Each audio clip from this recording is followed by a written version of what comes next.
Hello and welcome to Full Send Broadcast Network, here tonight with the Ron Morse Racing 600 presented by the Garza Law Firm from Bristol Motor Speedway. Joining me in the booth tonight's Roger Pierce. How you doing tonight, Roger? I'm doing pretty good. How about yourself? Oh, can't complain. Can't complain. A little bit of a technical issue going live. Something that I will have to figure out for some reasons. Past couple broadcasts has done that to me. So far, we've had 7 trucks on track as we watch the 22 of Juan get out there on the track, take his first laps. Let's take you through the pre-race info here presented by Garza Law Firm. 78 degrees here at this half-mile high-banked concrete oval. Track surface temperature 79 degrees, 55% humidity, partly cloudy with 2-mile-an-hour winds. These drivers are going to be going around 200 laps with 1 fast repair and 80% fuel, with $500 going to the winner tonight.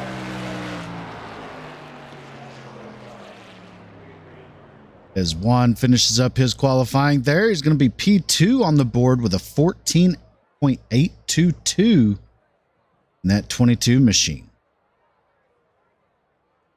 That looks like that's all the trucks that have been on track. We still have 3 trucks yet to qualify for this first of 2 races tonight.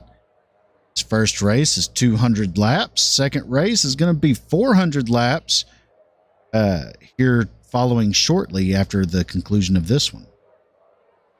So, Roger, what do you think we're going to be seeing out of this race here tonight?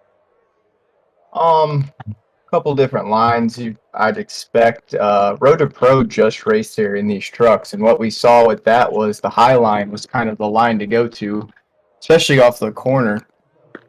So I'm excited to see here with this group of trucks. It'll be tight racing, hopefully, and see some good passes. Yeah, as the checkered flag flies on qualifying here, let's bring you the official starting lineup here tonight at Bristol as they are beginning to grid. On the pole is Mike Sturgill in that 53 machine, and second is Juan. Third is Spencer Bird. Fourth, Jonathan Osborne. Fifth, Taryn DeFleece. Sixth, Daniel Bingham. Let's see here. 7th is Zachary Cleek. 8th, Cody Gettler. 9th, Bill Mulfield. 10th, Clinton Seymour. And 11th is Todd Cleek. That's your official starting lineup here tonight. The Ron Morse Racing 600 presented by the Garza Law Firm. These drivers almost all gridded up here tonight.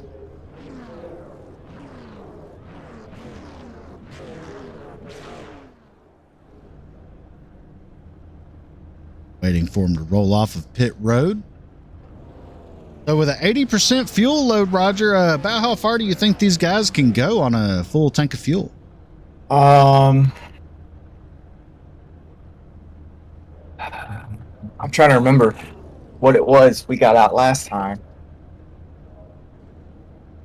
Maybe 120 laps. So possibly a one-stop race you're thinking here tonight in this in the first race of 2 tonight? It could be, depending on obviously the gearing. I believe these are open setups, correct? No, this race is going to be fixed setups here tonight. The This one? second Okay. race will be open setups, I believe.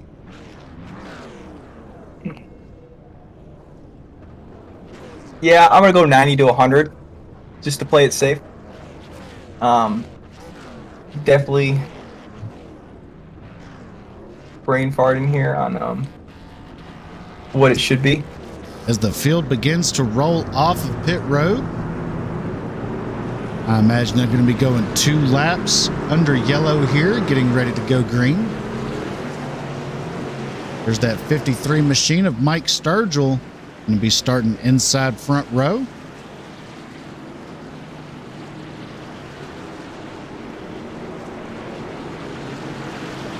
Really unique paint job also on that 53 machine. It's all chrome colors. Take a little bit closer look at it. Like a looks like a Made in America paint scheme. Really cool and sharp looking. I really like that.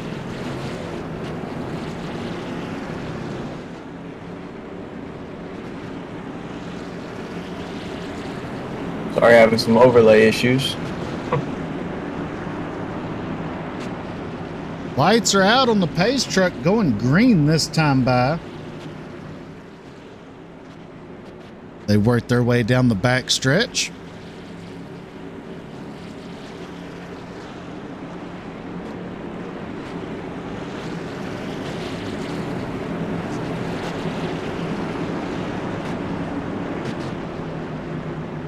Pace truck peels off. Getting ready here. Green flag is out at Bristol Motor Speedway here in the Ron Morris 600, presented by the Garza Law Firm, as Mike Sturgill gets out to a huge jump right there on the start. Fantastic start for him. We go a little bit further back, battle for third between Spencer Burt and Jonathan Osborne. Majority of the field gets lined out single file for the most part. A little bit of a battle here between Daniel Bingham and the 911 of Bill Muffield.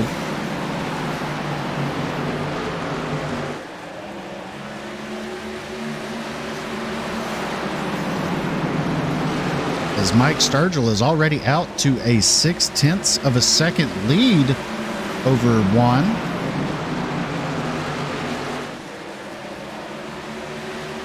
Battle heating up for third here. Jonathan Osborne to the high side of the 48 of Spencer Bird. He's going to take that spot, and he's going to go for second here in one corner. Running that extreme high lane, getting the run out of the corners there. Put Jonathan Osborne in that 81 machine up to P2. Oh, look now. There's the 077 of Taryn DeFleece running that high lane as well, and he's working his way up, trying to take the third spot from Warren also.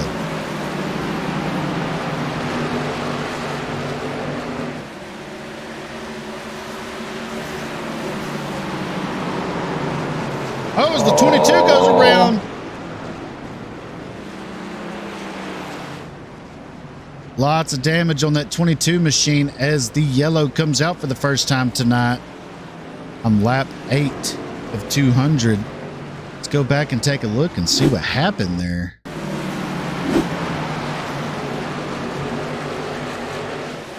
See him coming out of turn 2.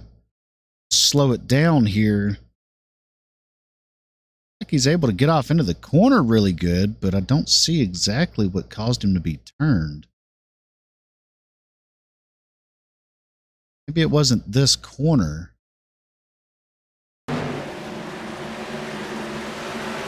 Like it might have been right here. A little bit of contact from the 77.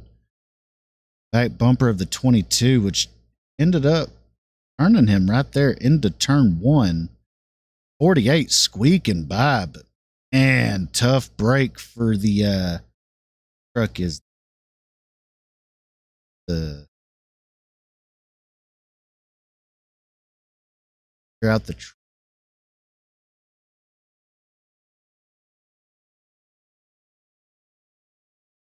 like that's the 11 of Zachary Cleek that was involved in that as well. Had nowhere to go. We go back live now, where you see the 22 coming down pit road to get that machine serviced, a little bit of repairs. Mike Sturgill still your leader here in that Chrome 53 machine with Jonathan Osborne in second, Spencer Bird in third, fourth, Taryn DeFleece, and running out the top 5 is Bill Muffield. Now, while we're under caution here, let's take a short sponsor break here and present you our sponsor, the Garza Law Firm. The great thing about youth sports, they give young people an opportunity to participate in something that is going to broaden them as people. I think it's very amazing that Garza Law Firm has made a commitment to help the youth kids with playing different sports. Guys like Marcos Garza that put their time into being able to help these kids live out a dream. It's made me who I am today. The Garza Law Firm. Let us help.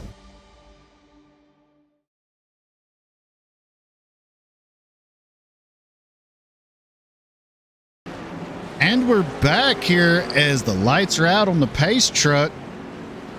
Getting ready to go back green here to complete lap 11 to start 12. Mike Sturgill on the inside line.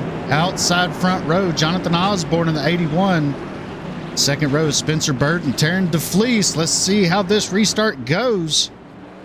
Green flag back out. Mike Sturgill with a huge jump over Jonathan Osborne. Great restart. Jumps out to 0.4 of a second off the rip right there. Go a little further back here, a little bit of side-by-side action between the 911 and the 077.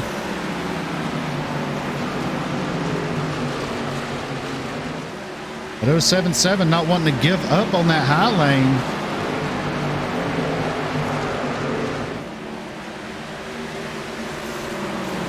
All right, my technical stuff is fixed. I apologize.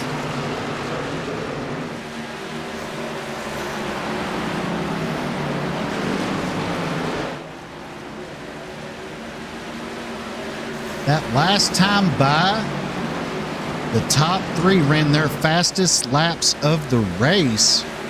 Sturgill ran a 14.93, Osborne with a 14.99, and Bird with a 15.03. All three of these drivers really giving it their all right now, trying to stay within contention to that 53 of Sturgill. Jonathan Osborne, though, in the 81 is just a little bit faster as his top speed down the backstretches, though.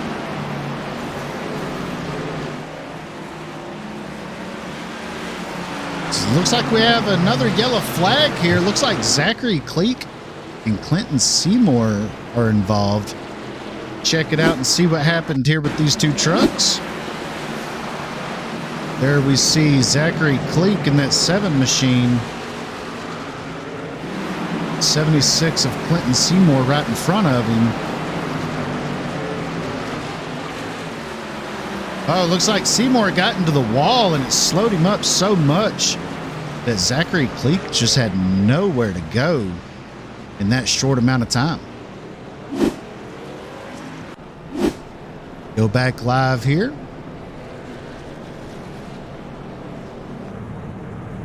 Riding on the back bumper of Sturgill, looking back at Osborne.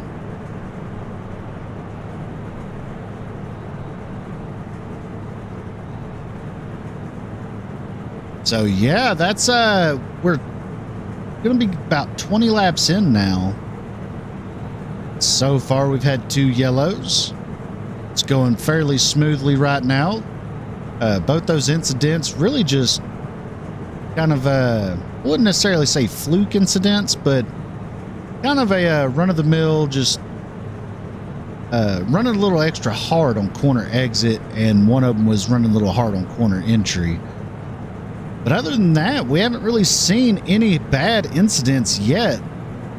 But it's still early in the night. You guys still have 180 laps to go here. Could be turning up the intensity meter just a hair as we get further into this night. Yeah, these trucks, you can lose them off the corner if you're not careful. Just a little bit on the gas too early, and they're gonna go around on you. So.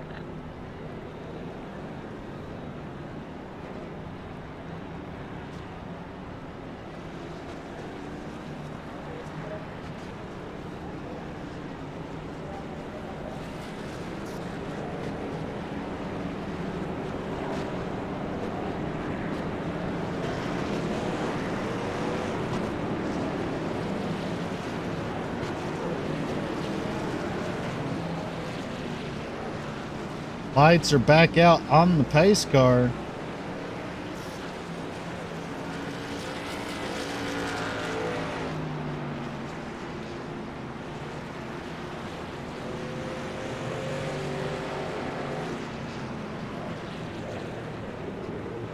Ready to go back green here at Bristol Motor Speedway in the Ron Morris Racing 600, presented by the Garza Law Firm. As the pace truck peels off, green flag is back out as Sturgill gets another jump once again here as he enters turn one. Jonathan Osborne hot on his heels, though, not letting him get too far away this time. No, you see how Jonathan's rolling that corner, kind of going a little bit higher. Look at that arc.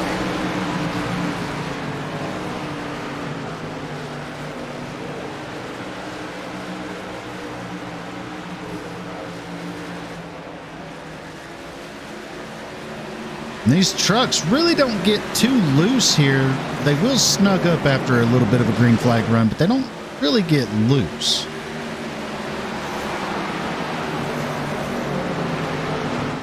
Oh, not really. Like it just depends on the run and what the track is doing. And right now, it seems like that middle line is sticking really well. So that low line is going to be a factor for a little bit with the way the tires are.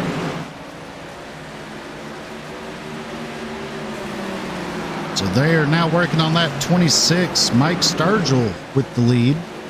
Battle for second shaping up here between the 81 and 48. That's Jonathan Osborne and Spencer Bird.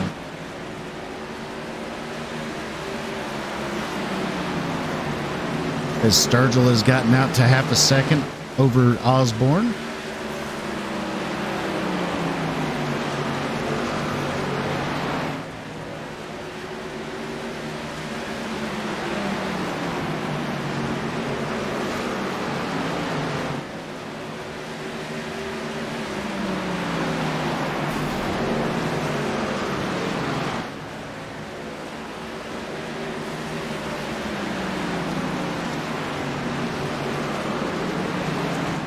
Yeah, as you see back there,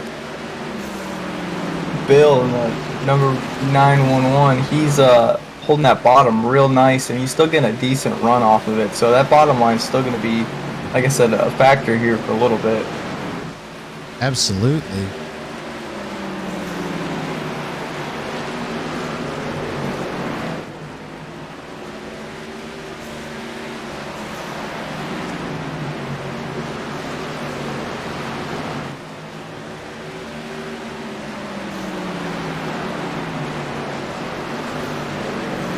As Osborne is now running the leader back down of Mike Sturgill.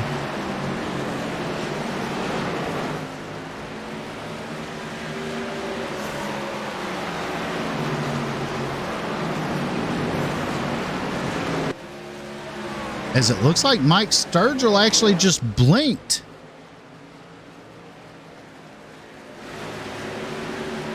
He had a little bit of a blinking moment there, and that's why the camera just kind of went haywire.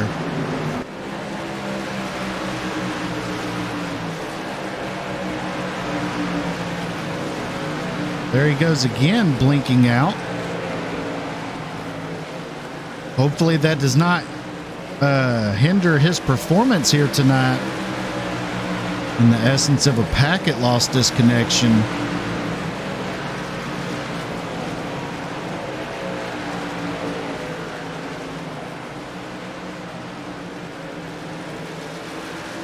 Keeps disappearing, as you see right there on the screen.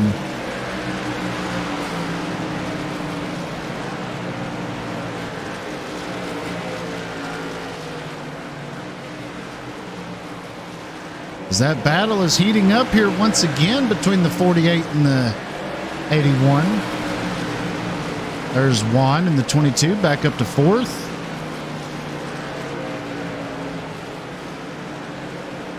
We're just kind of going through the field here, checking on some of the battles. Right here, battle shaping up for the 7th spot between the 911 of Bill Mulfield and the 20 of Cody Gettler.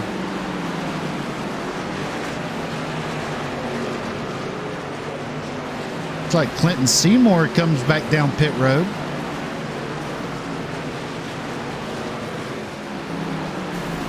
Battle for second is shaping up here. Door to door off of turn 4, the 48 on the low side, the 81 on the high side. trying to get that second position.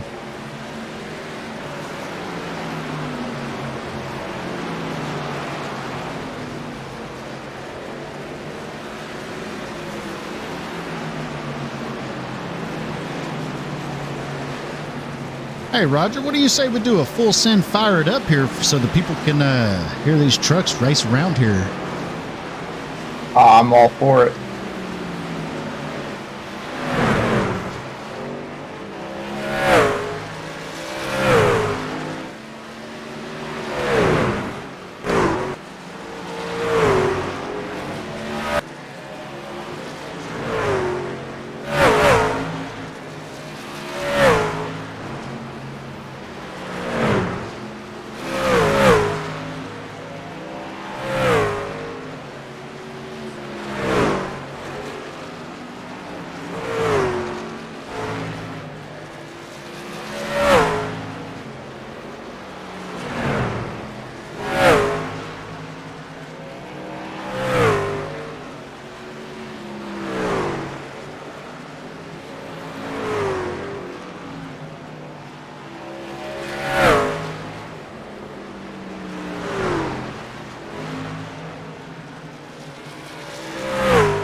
And we're back with a new development here while we were under the full send, fire it up.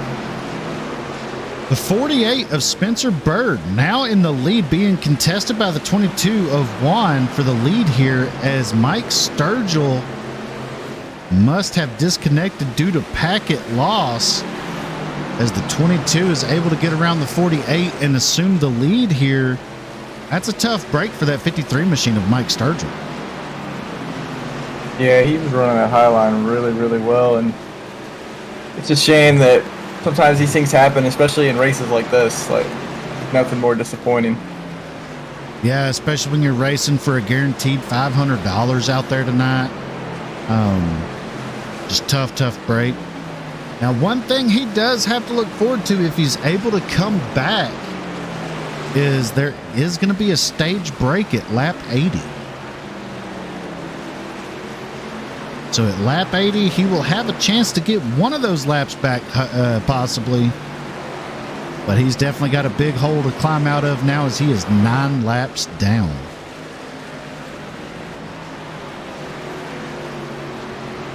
Those of you tuning in tonight, we greatly appreciate it here at the Full Send Broadcast Network. Tonight, we're showing you the Ron Morris Racing 600 doubleheader from Bristol Motor Speedway, presented by the Garza Law Firm. Greatly appreciate the Garza Law Firm stepping on board as a sponsor and helping bring this race to the fans, and also bring a little bit of money to the drivers.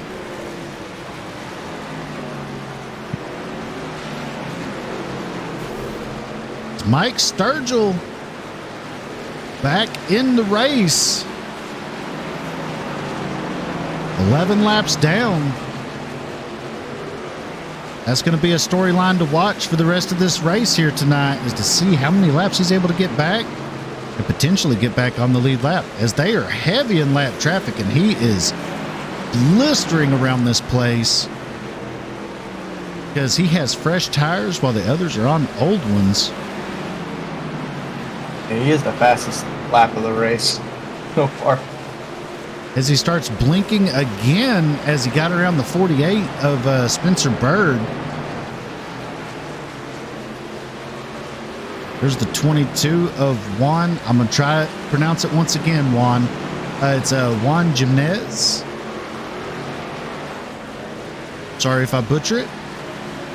As he works his way around the lap truck of the number 7 of Daniel Bigham.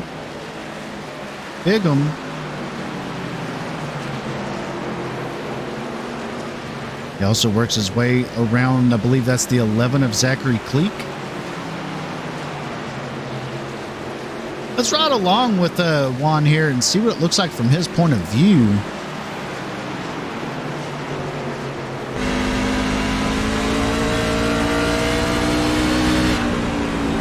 It just shows that anything can happen because he was involved in that early accident. Yeah, he's worked his way back up and through, and it looks like he actually saved his fast repair also. That's what I was saying earlier. It doesn't matter how hard you hit the wall here. There's still a chance you can get back out on track. Real smooth line. You don't hear the tires chirping in the corners. Really smooth overall. Honestly, yeah, especially for that running that low line, you think he's going to start sliding up a little bit, but he's keeping it real steady and real firm on the bottom.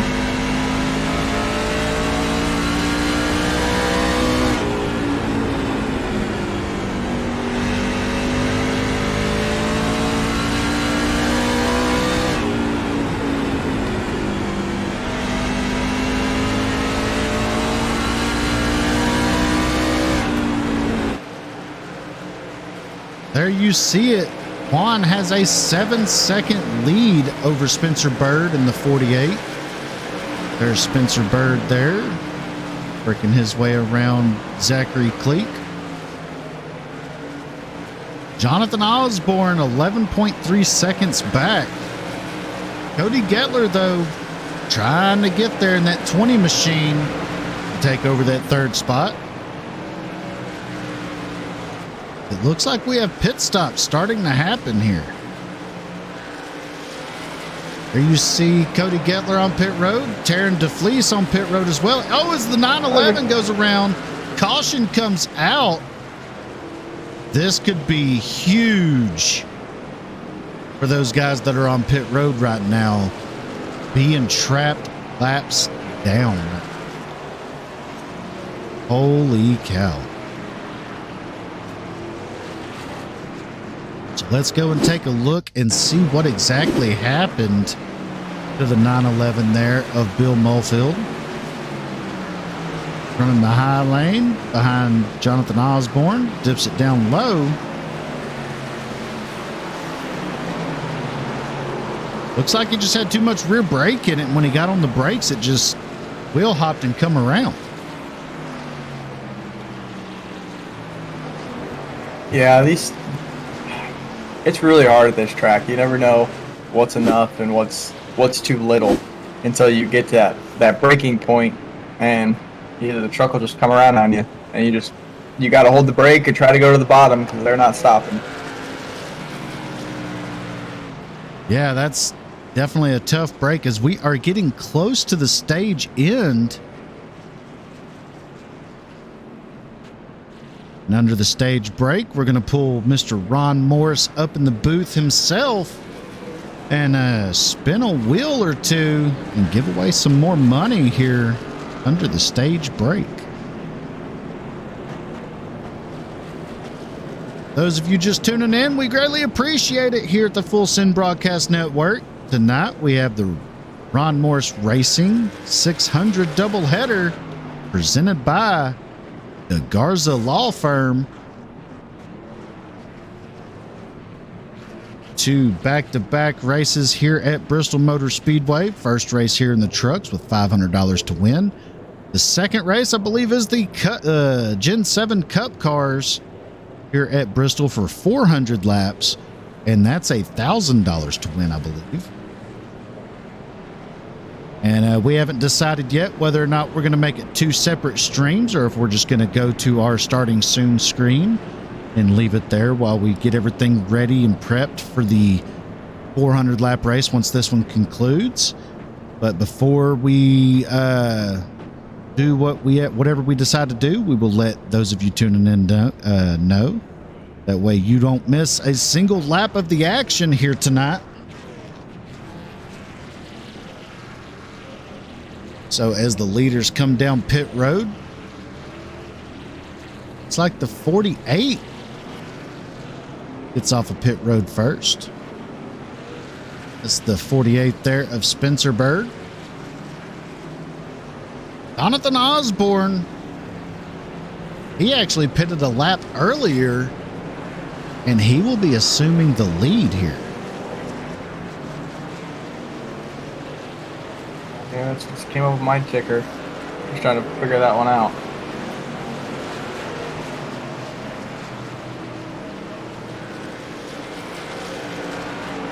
They are going to rack them back up and get ready to go green once again. Jonathan Osborne in the 81, your leader.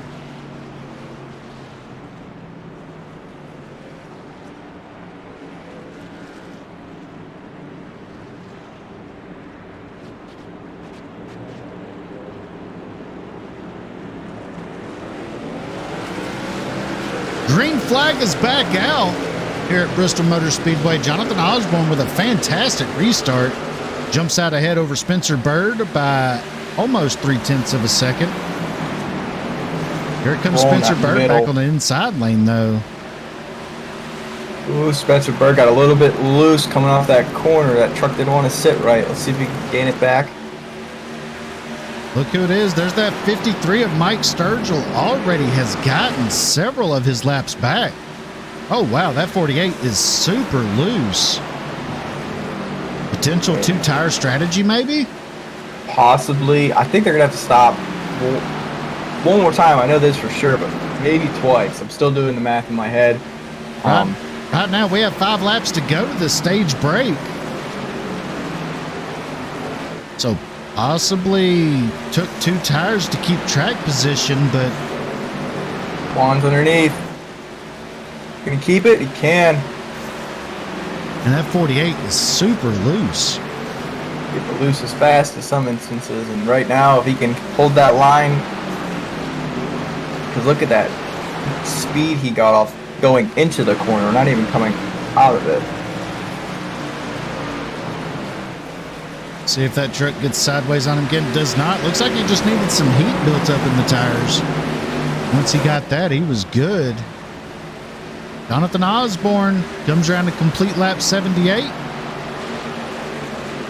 Your leader by 1 second over Spencer Bird, but there's that 53 trying to unlap himself, get another lap back here. He was 11 laps down when he joined back in. He is now 8 laps down.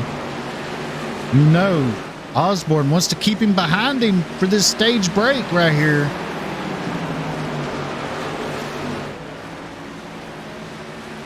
Come around to complete lap 80, and there's the stage break coming out at the completion of lap 80. Jonathan Osborne, your leader, was Spencer Boyd, Juan Jimenez, Zachary Cleek, Taryn DeFleece, your top 5.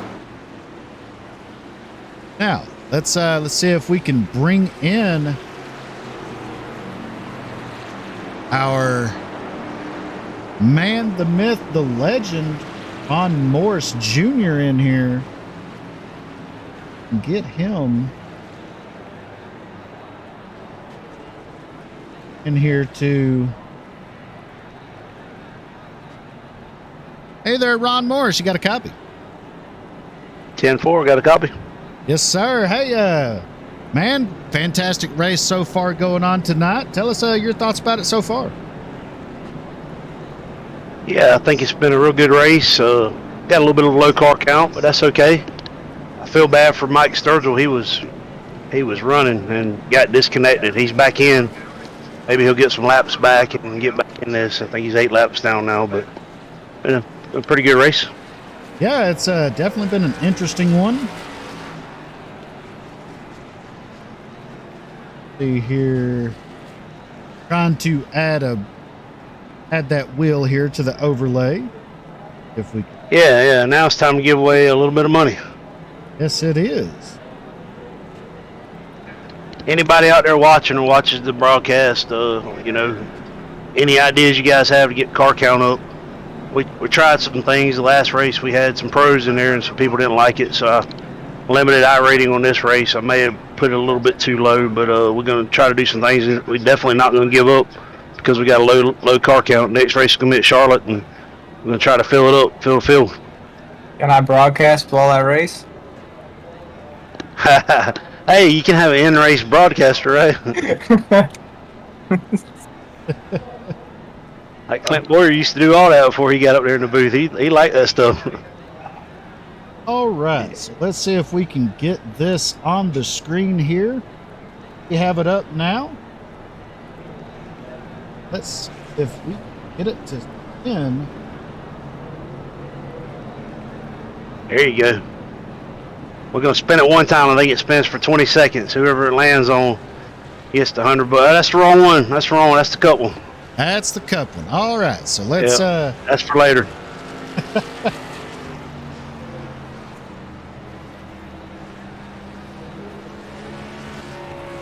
We'll get this lined out eventually. Hey, we got to have something to do in the stage break anyway, right? Absolutely. All right, now let's go back over here and put this one.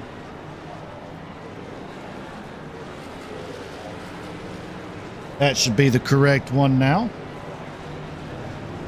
Let's see if we can get it to spin on our end here. All right, hit the button and it should spin.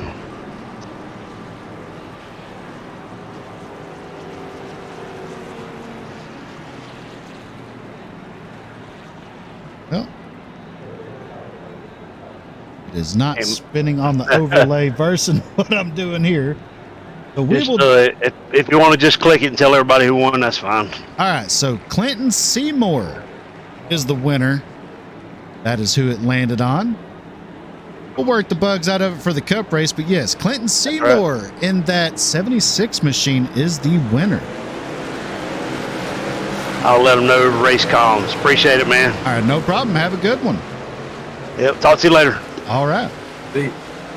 And as the green flag comes back out, Clinton Seymour wins the $100 here.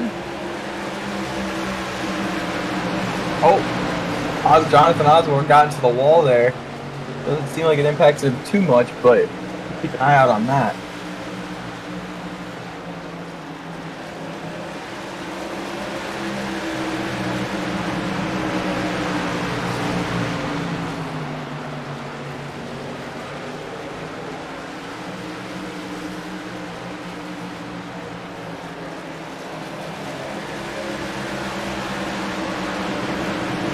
So Jonathan Osborne here, your leader with Spencer Bird, half a second behind. Juan there in the 22 is third. Fourth is Zachary Cleek, and those four trucks are the ones that are on the lead lap. All the others right now, at least one lap down. Taryn DeFleece in the 77, one lap down. Daniel Bigham in that 7 machine, he's 2 laps down. Todd Cleek in the 4 is 3 laps down. Clinton Seymour, your winner of the wheel spin right there, 5 laps down. Bill Mulfield in the 911, currently running 9th. 10th, Mike Sturgill. And out of the race right now, 16 laps down, is Cody Gettler. I don't know if you saw that or not, but Spencer Bird, 48, got real loose coming off that corner. Yeah, it seems like the 48 has a little bit of an issue on cold tires getting going. But once they warm up, man, it looks like that truck is on rails.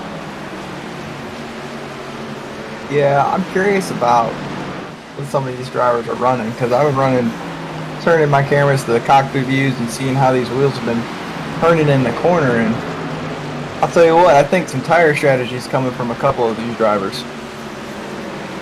Yeah, that would be my guess too. I don't think there is a tire limit this race. But if there is, you would have to say that there is some tire strategy going into this. No, I think I heard earlier that there is no tire limit, but a lot of these guys if they don't have to fit, they probably won't fit. I mean, I know fresh tires are the best tires, right? But track position is track position. Absolutely.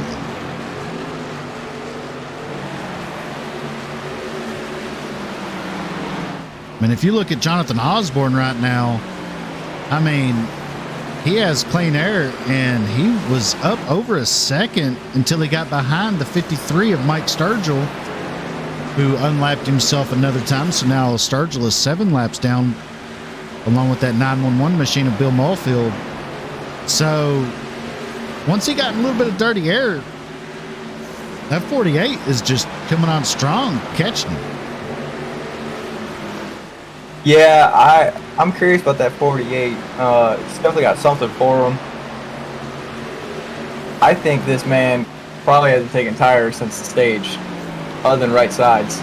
So this will be the first true test to see if he could chase down Jonathan Osborne and see what he can do. Like right there, just trailing him in the corner, running a little bit higher than him, getting that arc off, and he's just right there.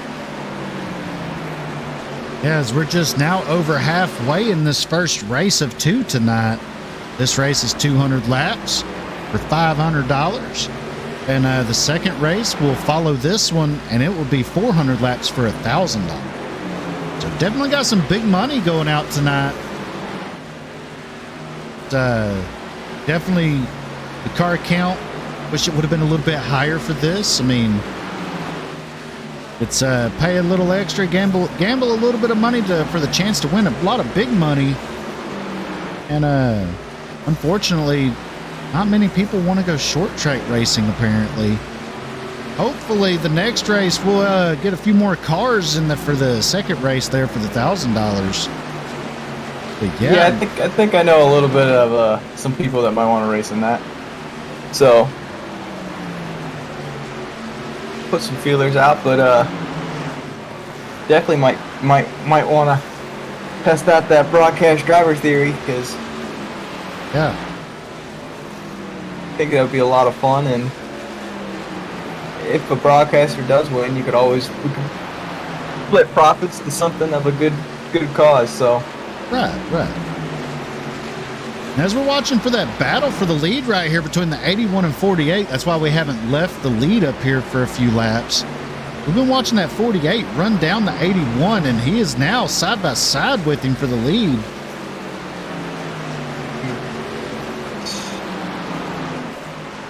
Two very good drivers right here. I mean, just holding their lines. Bird rode high. He had that high line. Now he's trying to run the low line, and he's learning it still. He's still getting it down to where he wants it to be. I think he's testing the waters a little bit, because you see he's not as close as he was. Yeah, and just trying to find that line to get the run and be able to get by him for sure.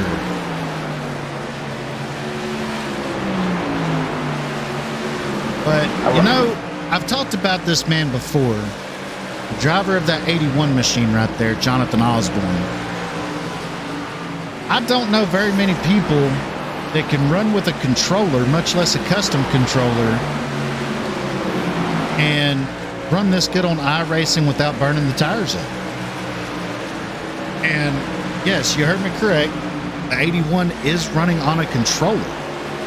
But with the aspect of, you see it right there on the top banner on the windshield there, next to his name, you see the handicap symbol? That handicap symbol, he may be technically handicapped, but he does not let that phase him at all, especially when it comes to his iRacing career. That man there, I believe he's a quadriplegic, and he has a custom-made controller with buttons where he can push him with his mouth, I believe, and all that. But man, that guy, he's a hell of a racer. As he gets used, the 7 gets used as a pick for the lead right there, as we were talking about him. Oh, 7's in the wall. Stay up there. Getting away from him, trying to get by him now, as that brings the 22 of Juan right there to the back bumper of Osborne, aka Chachi. What? Wait, what? Yeah, that's what they call him. His nickname is Chachi. That's awesome.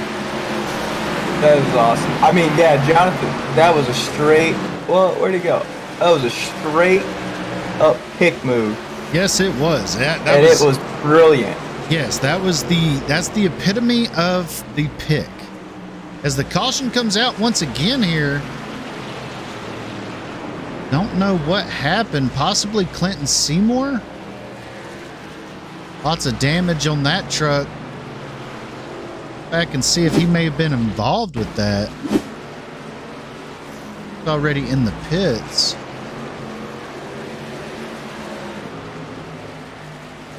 Aaron. Taryn DeFleece in the 77. Oh yeah, see it right there. Yeah. Him and the 7. Yeah, that was weird.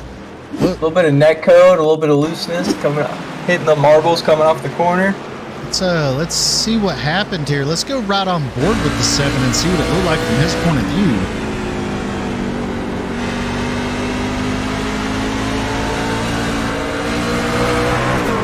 Oh yeah, he just come down a little bit, and that was all she wrote.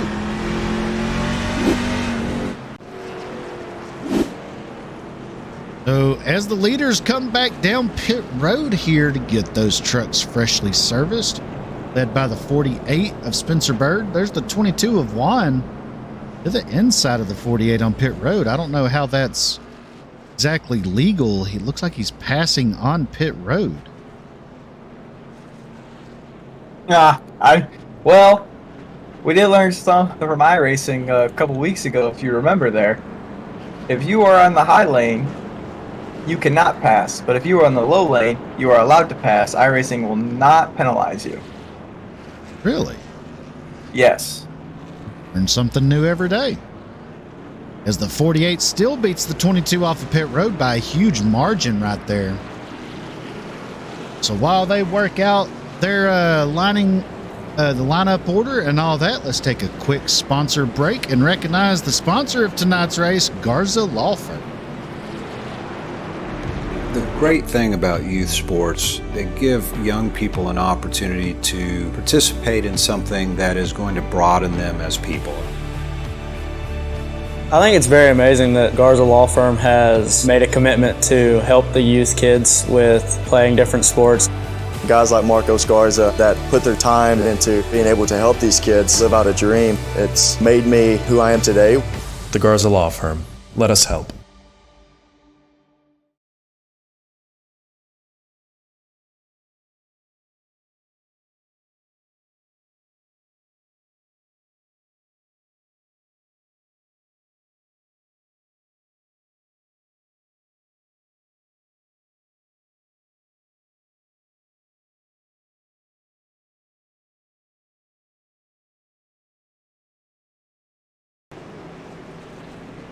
And we're back here on the Full Send Broadcast Network as they are beginning to line up.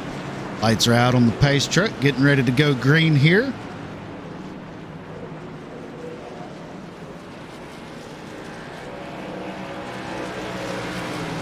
Your leader, the 48 of Spencer Bird. Second is Juan Jimenez. Third, Jonathan Osborne. Fourth, Zachary Cleek. Those 4 trucks are on the lead lap. Then you have Taryn DeFleece in 5th. 6th, Todd Cleek. 7th, Daniel Bigham. 8th, Mike Sturgill. 9th, Bill Mulfield. 10th, Clinton Seymour. And 11th, Cody Gettler.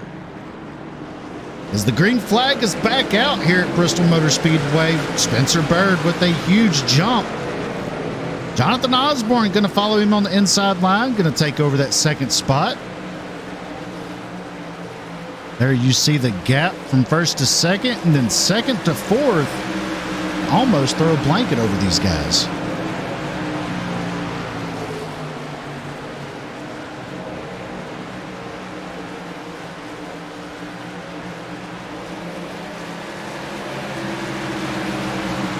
With 76 laps remaining in tonight's race, in the Ron Morse Racing 600 doubleheader from Bristol Motor Speedway, presented by the Garza Law Firm. We greatly appreciate the Garza Law Firm coming aboard as a sponsor of tonight's racing action. As Jonathan Osborne and Zachary Cleek are able to break away from Juan up there in the 22. Kind of separating themselves, but it looks like they may be running down the leader a little bit. 48 of Spencer Bird. Well, I'm still not convinced yet because remember, Bird's tires came in a little bit later than everyone else's. And the fact that he got this big of a jump and held it for this long, I'm very curious to see how he's been driving that truck. Yeah, let's actually take a ride along with the 48 of Spencer Bird. I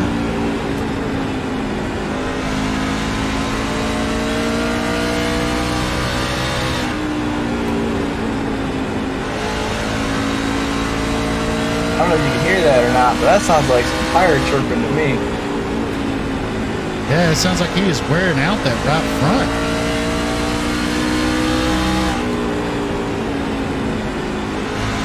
Making it stick. Watch that 48 in about 20 laps.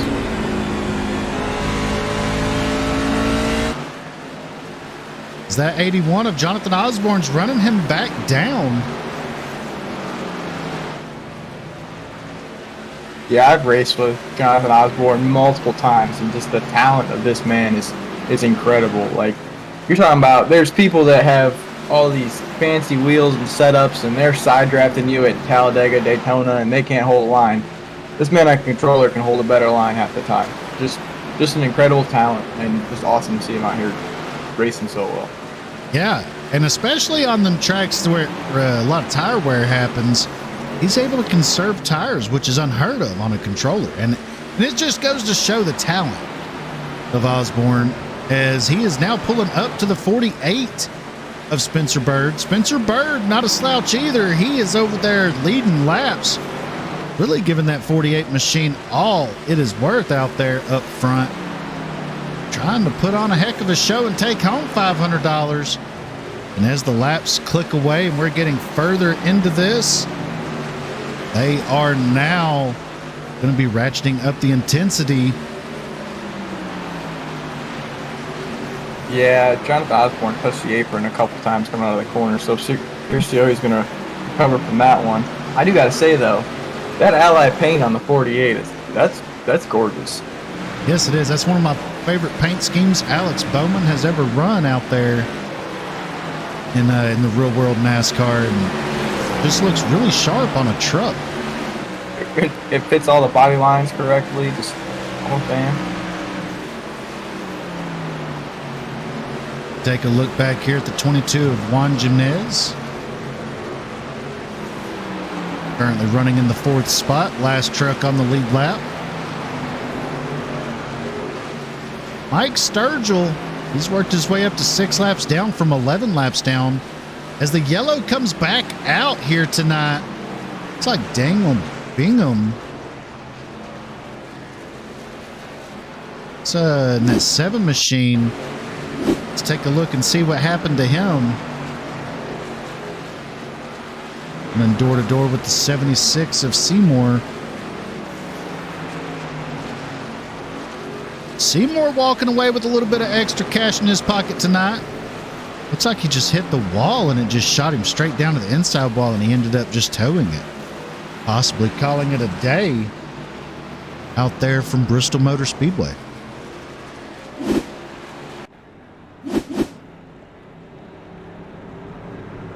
You see now the trucks are back under caution here.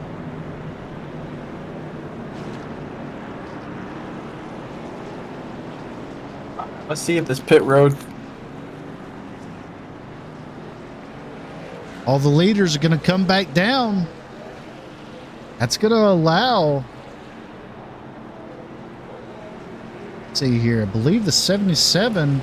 Yeah, the 77 of Taryn DeFleece. Your lucky dog getting one of his laps back.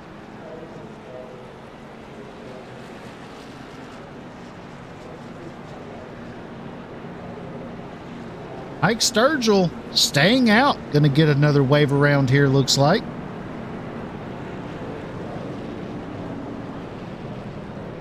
The curious call. See the leaders here on pit road. Let's see who wins the race off.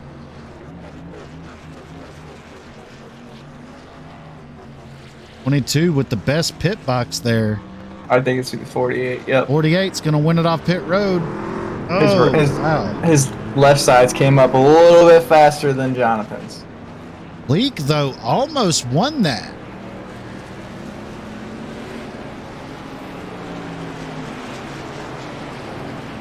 Cleek almost beat Osborne out of pit road there. That was definitely a close race there off of pit road. So your front row is going to be Bird and Osborne, row 2, Cleek and DeFleece. Or I'm sorry, no. It's going to be Juan, Cleek and Juan on the second row. It's going to be Zachary Cleek. And then row 3 is going to be DeFleece and Todd Cleek. Row 4 is going to be Sturgill and Mulfield. Row 5, Seymour and Bigham. But I think Bigham is out. Looks like his day is done, as he is currently 8 laps down, showing out of the race. We're going to be going green with a little over 50 laps remaining here from Bristol Motor Speedway in the Ron Morris Racing 600, presented by the Garza Law Firm. Those of you tuning in, we really appreciate it here at the Full Send Broadcast Network. We strive to bring you the best racing action out there.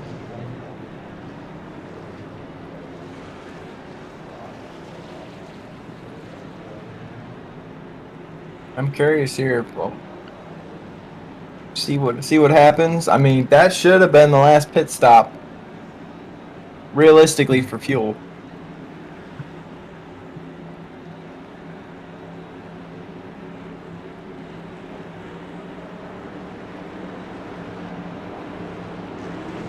Green flag is back out here at Bristol. Bird with a huge jump once again. That's going to put Zachary Cleek and Osborne door to door through turn 2. Osborne can just roll that corner so well. He's cleared Yes, them. he can. On fresh tires, he looks unstoppable there in that middle to high line. But he's going to elect to run the low line there on that lap by, on that time by.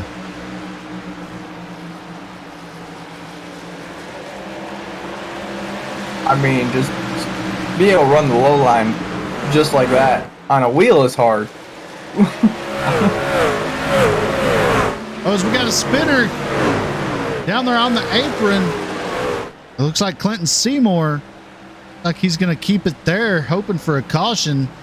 Caution's not going to come. He's going to slow roll it around and try to get it back going. Looks like he may just be trying to take it down pit road there. And he does.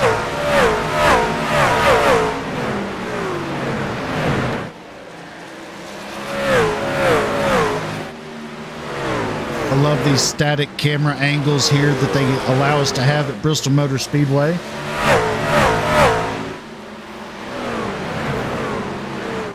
Cool action shot.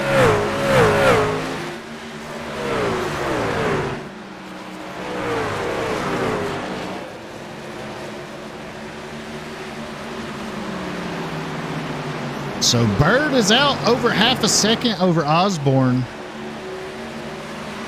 And then there's that 53 again of Sturgill right behind Osborne, trying to get another one of those laps back. He's now 6 laps down. He's gotten just under half of his laps back.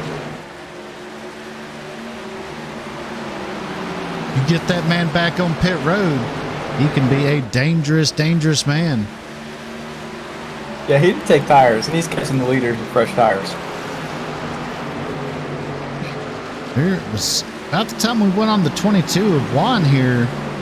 They had a little bit of a cluster going on with 3 trucks, the 911 of Mulfield, and I believe that is that's the 4? No? Todd Cleek? The 77, yeah, of DeFleece. Oh, 77, okay. Or no. Yeah, that is the 11 of Zachary Cleek that was in that. Yeah, that was a real pucker factor right there. A couple of trucks were sideways, side by side.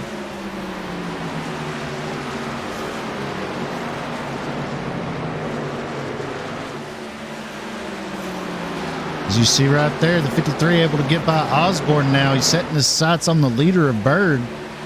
Try to get by him to get that lap back, put him 5 laps down.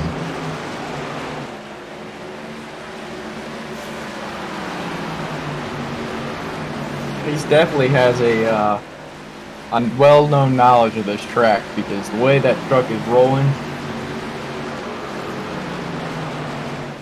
he would have been a very big contender tonight. He still possibly can be if there's a caution. Yeah. And after debating it here, we are going to stay live here on the Full Send Broadcast Network after the conclusion of this race, and just keep the stream going until the green flag or towards the end of practice for the big race. We will go back live then, but the stream will stay going. It will just stay on the starting soon screen until we have everything prepared and ready to roll for that race. And we hope to see you there for those of you tuning in right now. You're watching the Ron Morris Racing 600 doubleheader from Bristol Motor Speedway, presented by the Garza Law Firm, here on the Full Send Broadcast Network.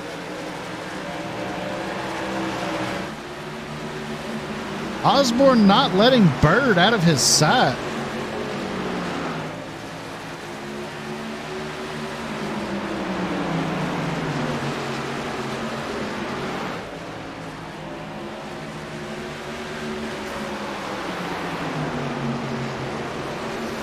Ooh, this is gonna get good. Yes, it is. That 22 of Juan's creeping in back into the picture. Man, that line he is running is so unique compared to the rest of them. As you've seen it right there, the 22 was able to get around the 81. Just with ease, like.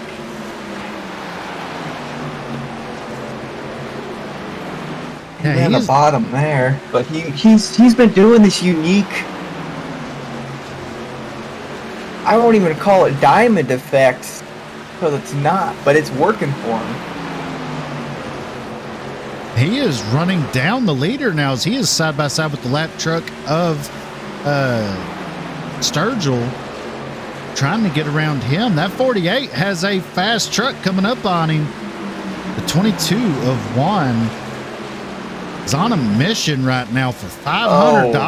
Are they going to use is the 22 going to use the leader as a pick? Are they going to be 3 wide? The 22 is using a leader as a pick. I can't believe I'm saying that. Yeah, that's the weirdest. Yeah, that was wild. I've never seen anything like that where you use the leader to pick the lap truck to get the lead. I know we don't have cameras on us, but I just did the Midwestern knee slap. That was like the greatest. What in the world? Okay. I don't think I've ever seen it play out like that before. You know who would have loved that move? Trevor. I hope Trevor's watching. That would he loves this track, and he would have been like, I never would have thought of that. Never in a million years. I mean, that was just wild. But your new leader, the 22 of Juan Jimenez, I spoke to him actually. He I believe he finished 3rd Monday night in the Sunday Cup League Street Stock Spectacular on Monday night here on the Full Send Broadcast Network. So possibly getting to talk to him again here tonight as the winner of this race. But we're still far from over, as we still have over 25 laps remaining here tonight in the first race of 2. We zoom out, you see he has no one around him. He's already out to almost a 4-second lead over Spencer Bird. As soon as he got clean air. Yeah, I think someone might have been saving just a little bit. Yeah, I mean, as soon as he got clear, he just shot out like a cannon. And now we have a battle for the 2nd spot here. Osborne trying to take it away from Bird there.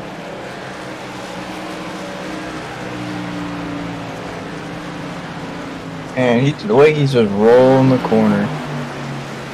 Oh, as the 48's in the wall, that's going to give second place to Osborne. So put the 81 in P2, knock the 48 down to P3.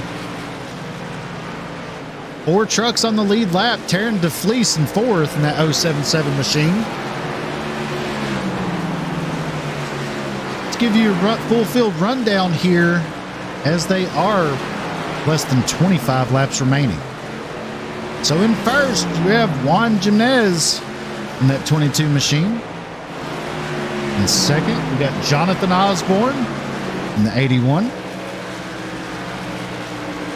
In third, we have the 48 of Spencer Bird. Fourth is the 077 of Taryn DeFleece. Fifth, we have the 11 of Zachary Cleek. Sixth is the 4 machine of Todd Cleek.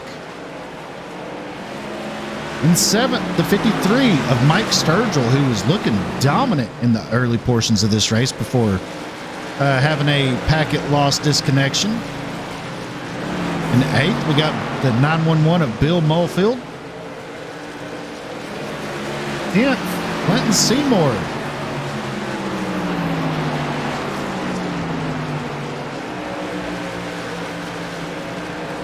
In 10th place, we got Daniel Bigham, who's out of the race. In 11th, Cody Gett in the 20. Go back up front now. You see 22 still leading this thing. 7-second lead over Osborne in the 81.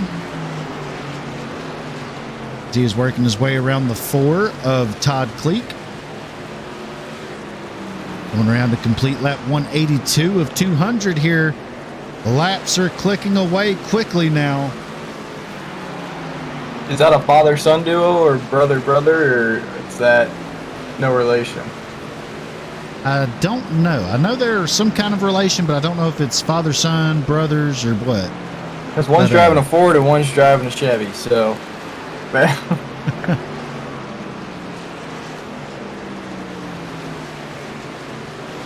Hey, we've seen firsthand on this broadcasting that father-son, brother-brother, it don't matter.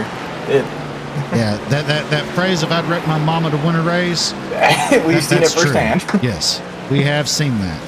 And I actually have broadcasted a race where a man actually wrecked his mama that was racing with him for a win at Daytona. That was, I got to say, that was probably the funniest post-race interview I've ever had to do.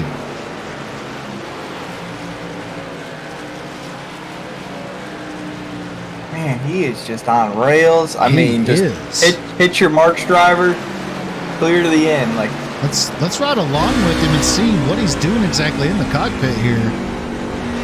No tire screeching, just smooth.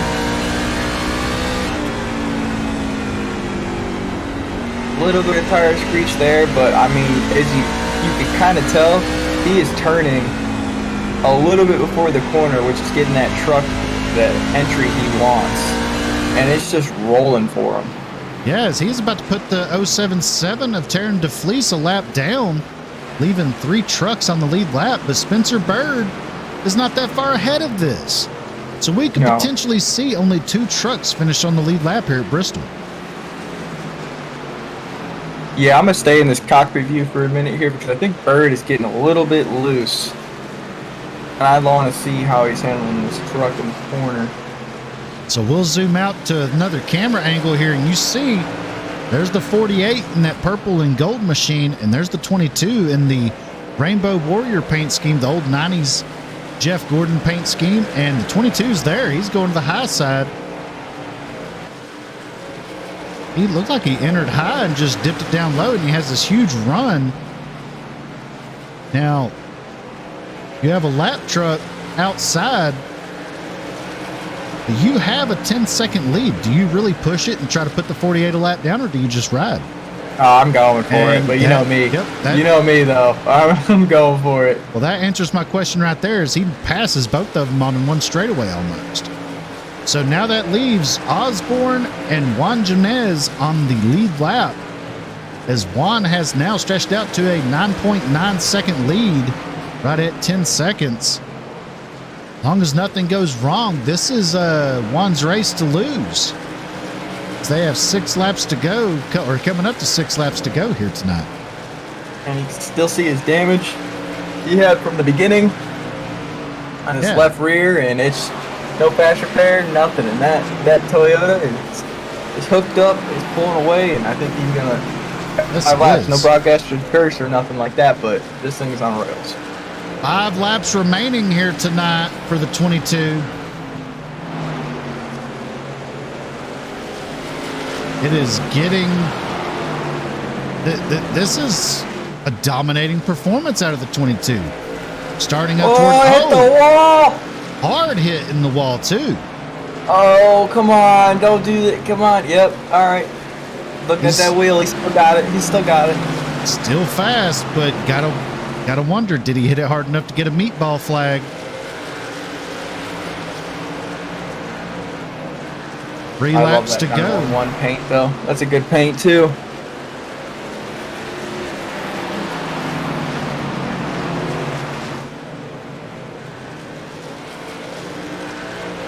No other battles for position on track with 2 laps to go here tonight. He's losing handle into that truck with that wall scrape just a little bit. We're going to try to talk to our top 3 finishers here as Juan makes his way out of turn 4. White flag in the air. 1 lap to go here in the Ron Morris Racing 600 doubleheader presented by the Garza Law Firm. Down the backstretch into turn 3 for the final time. Checkered flag flies. Your winner, 22 of Juan Jimenez. Taking home the $500. Dominating performance out of that 22 machine. Looks like he's just going to pull it down on the backstretch there. Fantastic racing here. Long green flag runs. We're looking at a man that just won an extra $500 here tonight. Let's get our top 3 finishers in. Talk to them. I believe this is one that I'm waiting room there. If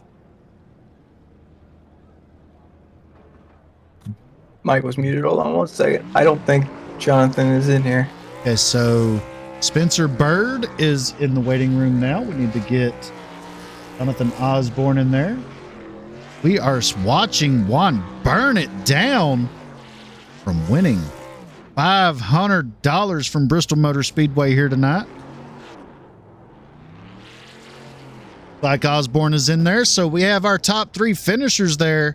So before we bring any of them in, let's take you through the official finishing order here, presented by the Garza Law Firm.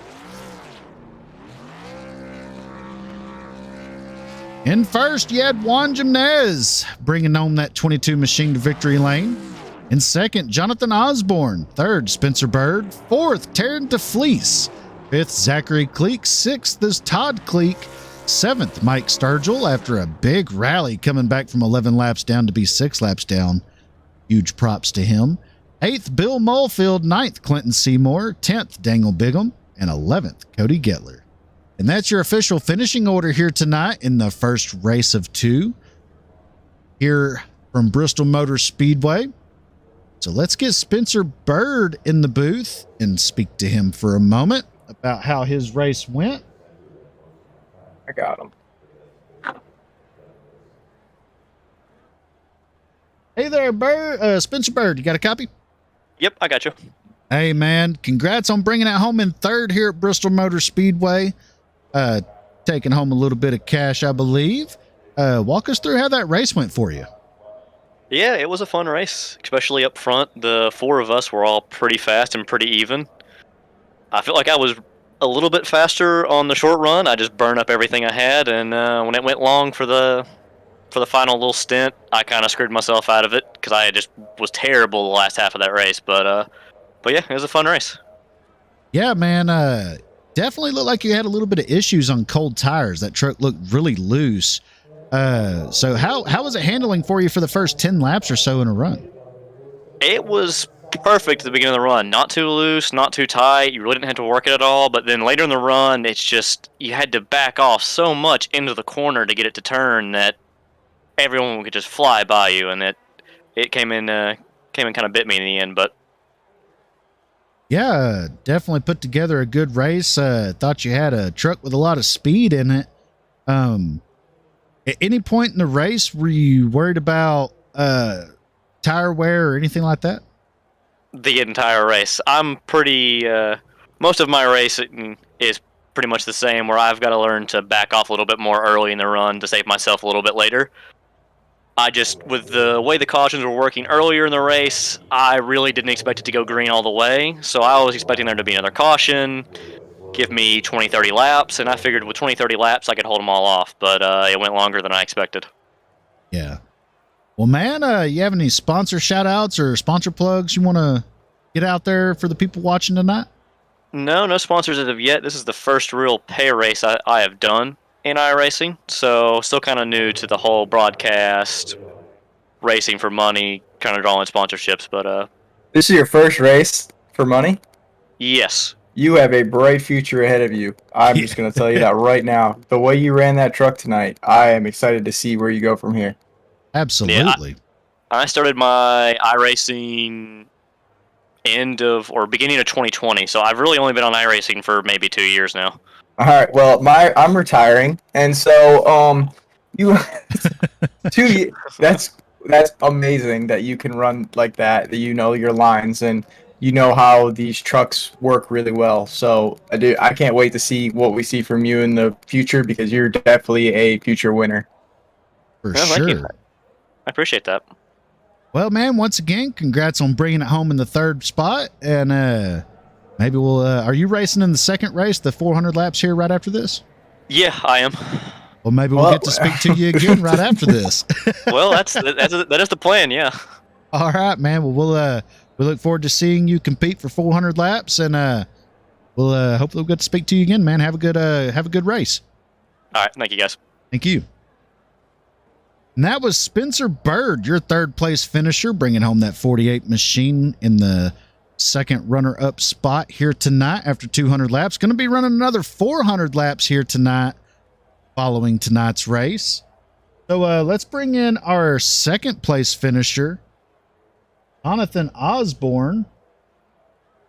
Hey there, Jonathan Osborne. You got a copy? I do. How are you doing, sir? Oh, doing just fine, man. Congrats on bringing it home in the second spot there for that 81 machine. Walk us through how that race went for you and ultimately coming home in second. Yeah, it was a good race. I ran the first 2/3 of the race on the high side. That's usually in these trucks, the high side is the one that saves the tires, but it was just eating the tires up, so I migrated to the bottom. Figured I was going to have something there, and man, that 22 was on rails there at the end of the run. Yeah, man, that was definitely exciting to watch. Man, talk to us a little bit about the controller that you run with a little bit. We spoke about it a little bit on broadcast, and tell us a little bit about it there so the fans know exactly how you're running around this track and able to beat a lot of these guys that have hundreds, if not thousands of dollars worth of steering wheels. Yeah, well, my it's all mouth built. I built it all with my mouth. It's just an Xbox adaptive controller that I put buttons up at my mouth, and a normal regular Xbox controller that I use gas and brake on the right stick and steering on the left stick, and go fight above my weight class. I wouldn't say it's above your weight class, man. Every race I've seen you run in, you're always up there fighting for the win. Definitely putting on a fantastic show out there. So at any point in the race were you worried about tire wear or tire strategy at all? You know what? Around about lap 60 or so, I really noticed that I was killing that right front. And I was like, oh man, there's only 4 sets of tires. And then come to find out that it wasn't 4 sets of tires. It ended up being unlimited, but I still don't think I ended up using 4 throughout the race anyways, though. Oh. You have any questions for him, Roger? No, man. I got to race against you a few times, and just the fact that to see you drive and the way you drive, it's just true inspiration. So keep it up. It was awesome to see. You definitely had a truck there in like the mid part of the race and coming at the end. I definitely thought you were coming for him. So good driving, and can't wait to see you for the next one. Thanks, I appreciate it. Yeah, real quick, are you running the 400 lap race right after this? Well, I wasn't planning on it, but I might. I don't think so, though. Alrighty, well, it was a pleasure to get to watch you out there on the track tonight. You have any shout outs or sponsor plugs you want to get out there for the people tuned in? Yeah, I'd like to shout out Track Dogs Racing. It's formerly known as the Vigilante Racing Store with Josh Bittner. He's a big contributor to what I do around here, and Mr. Larry Donahue with Daystar Screens in Mesa, Arizona. He does a lot to help me build the controllers and stuff, funding it, and just a good family friend. If you guys need any solar screen installations in the Greater Valley Metro area, hit him up at Daystar Screens. And all my fans that watched. All right, man. Well, we appreciate it. And once again, congrats on bringing it home in second, taking home a little extra change in your pocket. And maybe we'll get to talk to you again soon. Thank you. I appreciate it. You did a great job on the broadcast. I was able to look at my right front fender under caution there. So. All right, man. Greatly appreciated. And have yourself a good night. You too, sir. And that's your runner-up, Jonathan Osborne, bringing home that 81 machine in second place. And like you said, Roger, such an inspiration, overcoming what he has to deal with, to be able to race with these guys and compete to the level he does, man. He's a guy that when he's in a race, you look for him up towards the front every time. Now, let's bring in our race winner, Mr. Juan. Try to pronounce his last name again. Hey there, Juan. You got a copy? Yes, sir. I got a copy. Hey, man, one more time. I know I spoke to you earlier this week. Walk me through it one more time. Is it Jimenez? Yeah, it's Jimenez. Jimenez. Okay. Yeah. I will remember that now. So, man, I won't, but yeah. So, man, congrats on bringing it home in the top spot, taking home $500 cash. Man, tell us about that rocket ship of a truck you had out there tonight. Wow, this is definitely the biggest win of my career.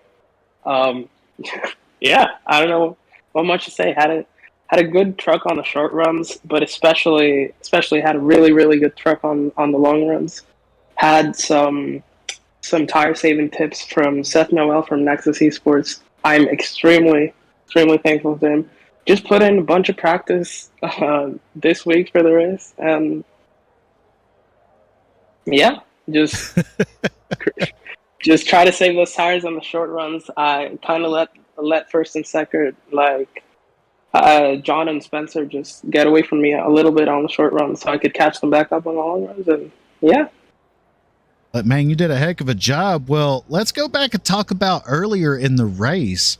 You were involved, I believe it was the first caution, getting a little bit of damage and not using that fast repair. Man, were you worried at all after that incident that you would be able to get up there and compete for the win? I mean, you always worry when you get in the back that are like an incident ahead of you could end the race for you. Like even if you still have a fast repair remaining, if you get engine damage and you blow up, you can go 5 or 6 laps down because you need to tow. So you're always worried, but I knew we had a long truck, so I just tried to stay safe and avoid all the wrecks, and we made it home. Yeah, man. Roger, you have any questions for him? I just want to know how much you were saving, because like you said, you were involved in a little bit in the front end, but in the middle there was a big middle pack of racing, right? And it seemed like you guys were sliding around, and then all of a sudden, as we saw Bird and Osborne fighting with each other, the 22 came into the picture. And I mean, when the 22 came in the picture, the 22 came in the picture and ran away with it within 4 seconds. So Yeah, it was just about finding the line. I tried a bunch of different things. Tried the top, tried the bottom. I saw the bottom was a lot better at saving tires, especially on the long run. So I just picked a line, just committed to not trying to get caught up on, not trying to get worried when they went 3-4 seconds ahead of me, because I knew in the long runs I could catch them back up, and that was it. the bottom line was the one that saved tire. I keep hearing that today, and that just surprised me. Did that surprise you at all? I mean, when I started, I've only been on the service for about 6 months. I always thought the top was better at saving tires because you get more banking, but I don't know, just iRacing things. Well, you've only been iRacing for 6 months. About that, yeah. Wow. All right. Well, man, We need to retire, Roger. yeah, right. I mean, you put on a show tonight. You got some rails. Definitely gonna see your name in the future. I can tell you that. You and Bird are Yeah, gonna be thank you, something man. to watch. Yeah, so. wait till you hear I'm on control. Wait, I'm what? sorry. What? I'm on controller.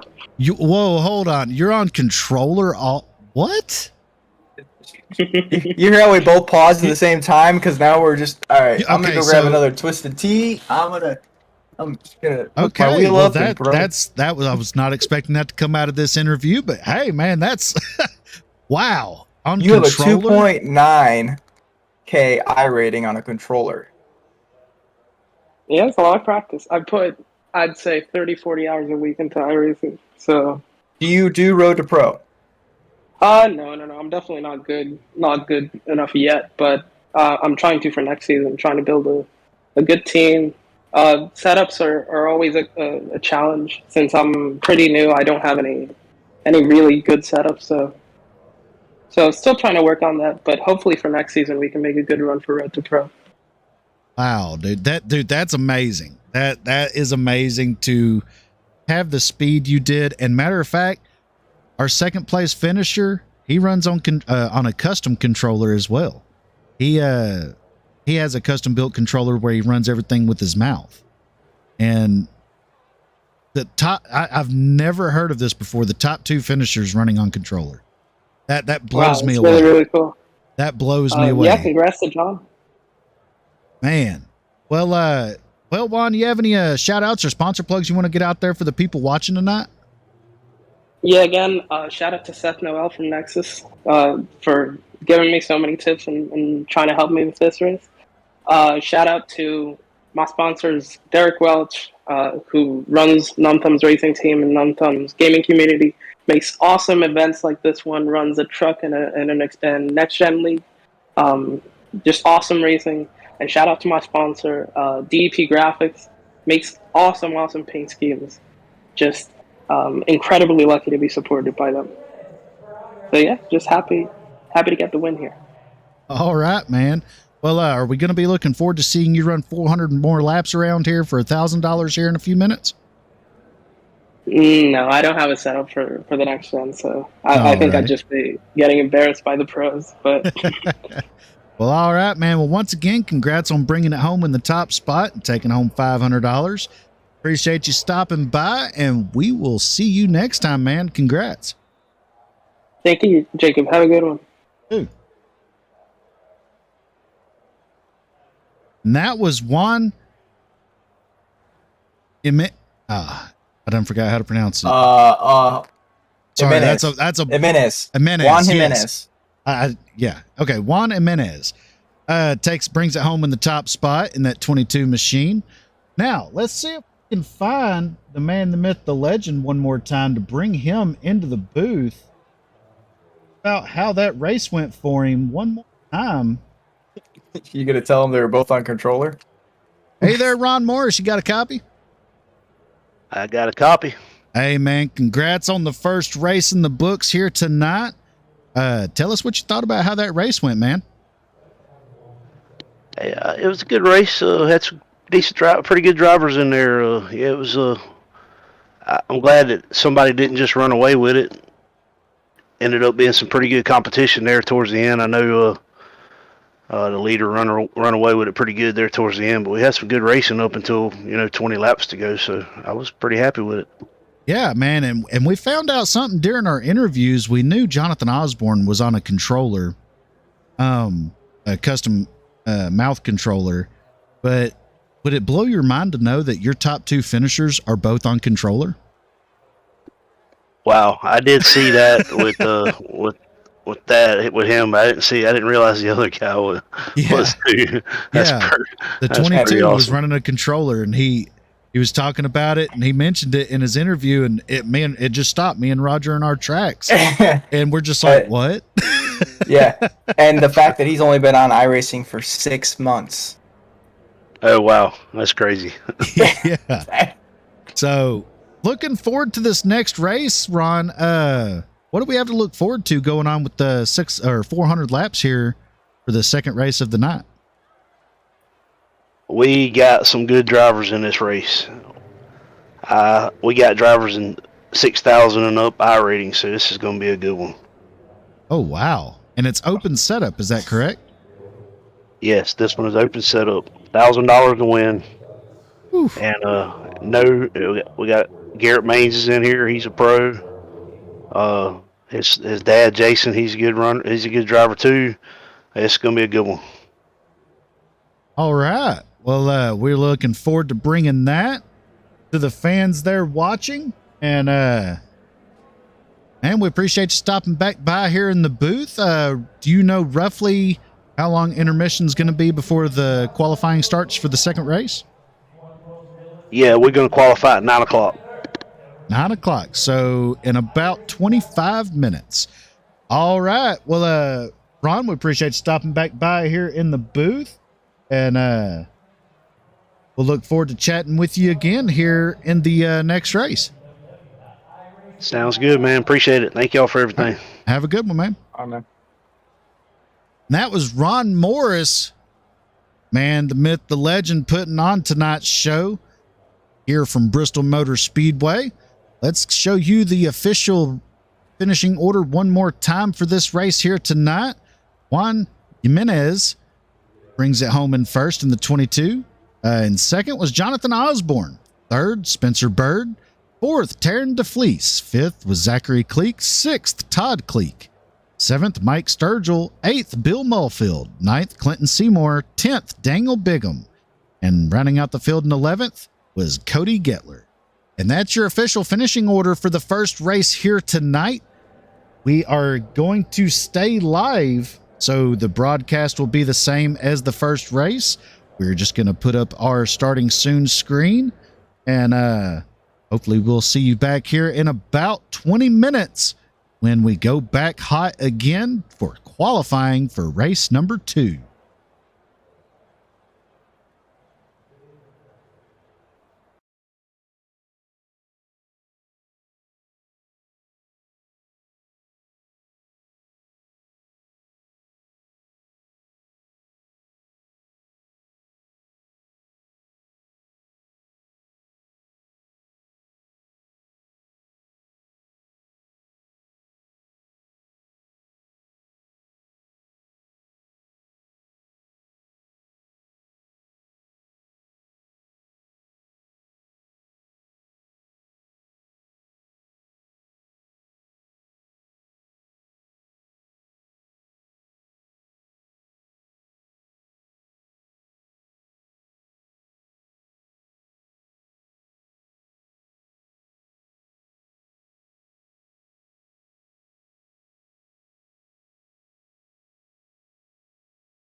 The great thing about youth sports, they give young people an opportunity to participate in something that is going to broaden them as people. I think it's very amazing that Garza Law Firm has made a commitment to help the youth kids with playing different sports. Guys like Marcos Garza that put their time into being able to help these kids live out a dream. It's made me who I am today. The Garza Law Firm. Let us help.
The great thing about youth sports, they give young people an opportunity to participate in something that is going to broaden them as people.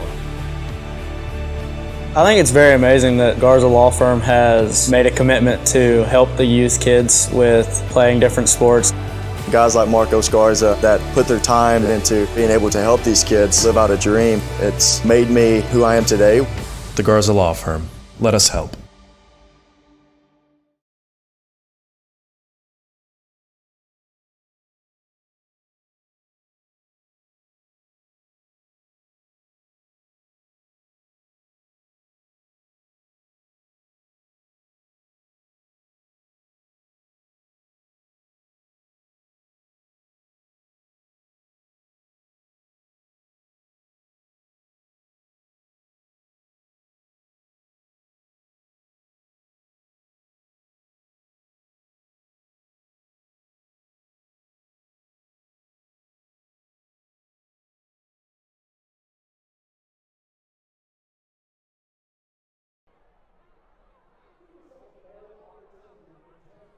Hello and welcome back here on the Full Send Broadcast Network. Tonight with the Ron Morris Racing 600 doubleheader, race number 2 from Bristol Motor Speedway, presented by the Garza Law Firm. This race here is going to be 400 laps around this half mile, fighting for $1,000 here. Now let's take a look at our pre-race info while practice is wrapping up. Bristol Motor Speedway half-mile high banked concrete oval, 78 degrees Fahrenheit. Track surface temperature 79 degrees, so it's going to be really grippy. 55% humidity, partly cloudy with 2-mile-an-hour winds. 400 laps around this place, 200 miles. These guys are going to have one fast repair with 8 sets of tires. That's including the set of tires they qualify on. Like I said before, these guys are going to be duking it out for $1,000 here tonight, going to the winner. And that's your pre-race info presented by the Garza Law Firm here in the Ron Morris Racing 600 doubleheader. Let's take a look at the speed charts and look at how they line up here in practice. Right now, top of the speed charts is that 3 machine of Cody Turland. That's how I would say it. Turland. Right? Yep, Turland. With a 1436. In second, we have our Coca-Cola Esports Pro driver and that 31 machine of Garrett Maines in second with a 1441. In third is James R. Houghton. Hope I'm pronouncing that one right as well. And that one machine, he's third with a 1442. In fourth, Dean Brummett in the 96 with a 1443. And in fifth is Daniel Nanny in that 30 machine with a 1443. And that's your top 5 here on the speed charts. This practice should be winding down here shortly. So Roger here joining me in the booth once again for race number 2 here. We just got done calling 200 laps over for the trucks in the first race here. And with the awesome finishing product there from that first race, with the race winner, matter of fact, the top 2 finishers in that race on controller. Can you believe that, Roger? We discussed it off air for probably about 10 minutes because we were both in awe. It's just crazy the amount of talent now coming into iRacing in general. Like the one guy said, he started in 2020 and then our winner in 6 months ago on a controller, and the car control and everything like that. It was awesome to see, and I can't wait to see what these guys bring next. So absolutely. Tonight in this race, we have a couple more cars in this race than we did in the first race. Looks like we have 12 cars here tonight for the 400 laps, whereas we had 11 for the truck race right before this one. But the one thing that's unique to this race versus the last race, not just the money, but the fact that it is uncapped on iRating. As I said before, we have a pro driver in here with a 9,000 iRating. and several others really close behind with, we got a couple of them with 6,000 I rating, 8,000, a couple of 5,000s. Some really talented drivers out there, but the real kicker is this is an open setup race. So these are fully custom setups from these drivers. And as you see right there, Garrett Main's out on the track. Got a couple of other drivers coming out as well. But yeah, it's definitely going to be an interesting night out there tonight. Yeah, I mean, I've raced with Garrett Maines in one of the Full Send Broadcast Network's one-off races. We were at Auto Club together. And when I tell you the talent this guy has, I was just happy to run behind him and see what kind of line he runs. So these guys alone are going to learn a bunch from him tonight.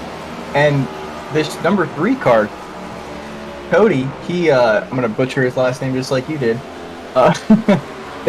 These guys' lines that we've been watching in practice are completely different. It's an open setup. So again, these cars have 5 gears. So they can do whatever they want to do with these setups. So I'm very excited for this race, very excited to see what happens and how the car control comes into play tonight. Yeah, as I say that, on the overlay, we're going to actually hide the car numbers because some of the numbers are wrong that I've already noticed. Like the 09 here, that's actually pulling up as the 3 for us.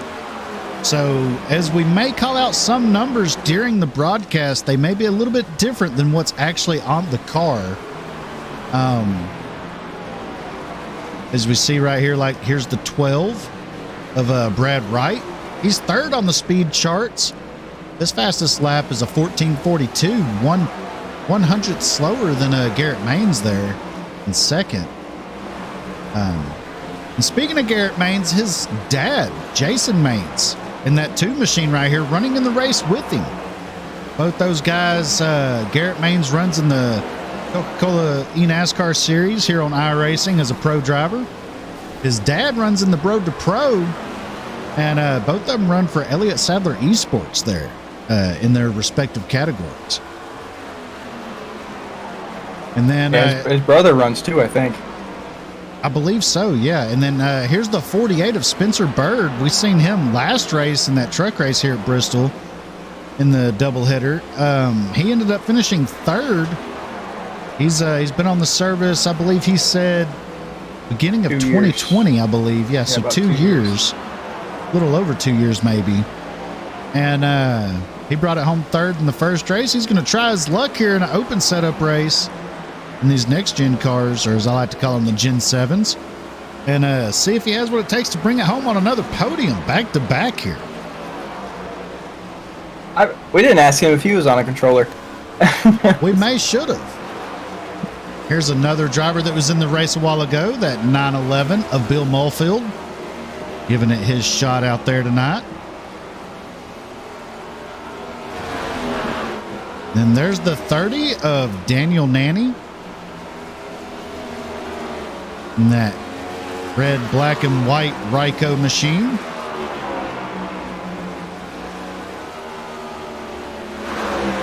And there's that 09 of Cody Turland. Another Ryko machine out there. He's the fastest on the speed charts right now with that 14:37. That's blistering around this place.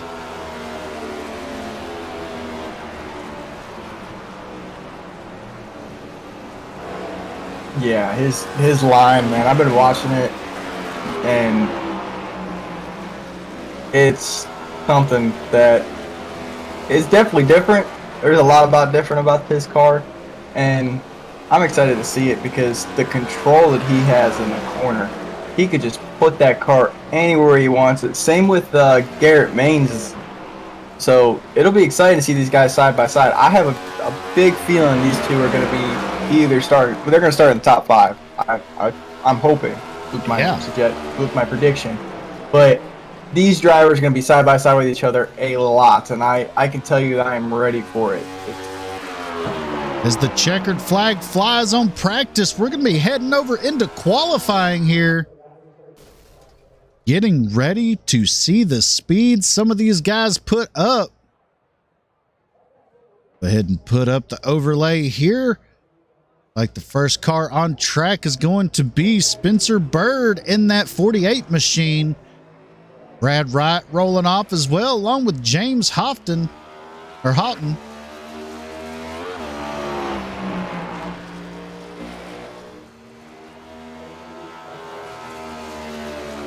right, switch across the line.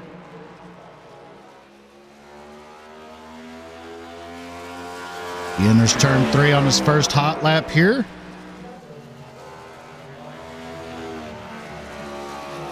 Got a little bit loose coming off of there. Had to come off the wall. First lap's a 1481. Brad Wright to the top spot with a 1449. James Houghton has something to say about that. He goes to the top spot with a 1444. Lots of Ryco racing machines out there on the track. Here's the 70 of Michael Sturgill Jr. It's a sharp looking machine with that chrome gold on it. Cody is out on track as well.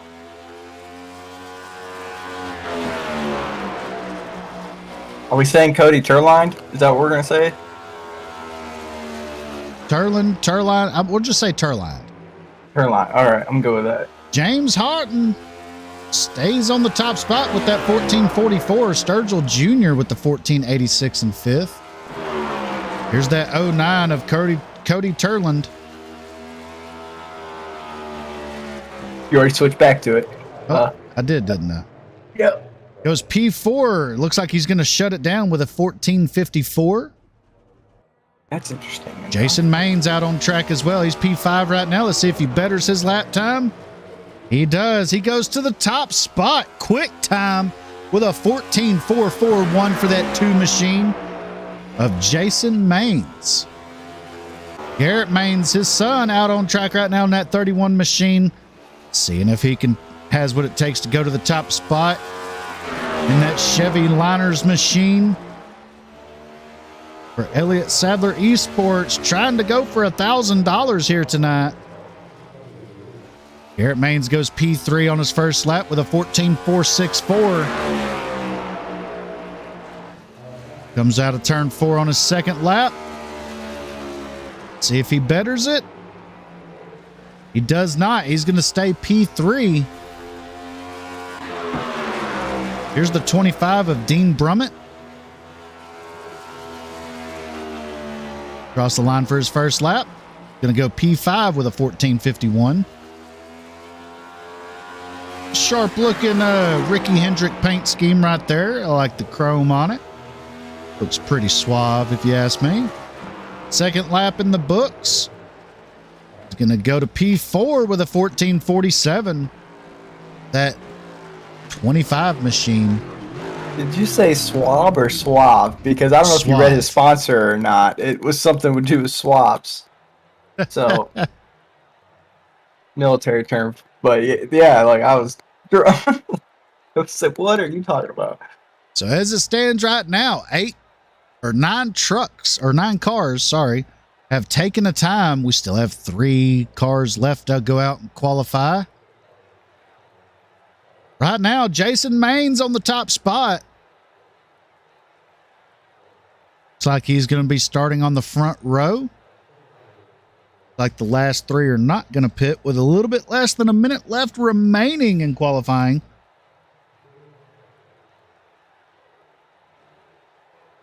We are preparing to go 400 laps here, 200 miles around this high banked half-mile concrete oval. What do you think we're going to be looking forward to in this race, Roger?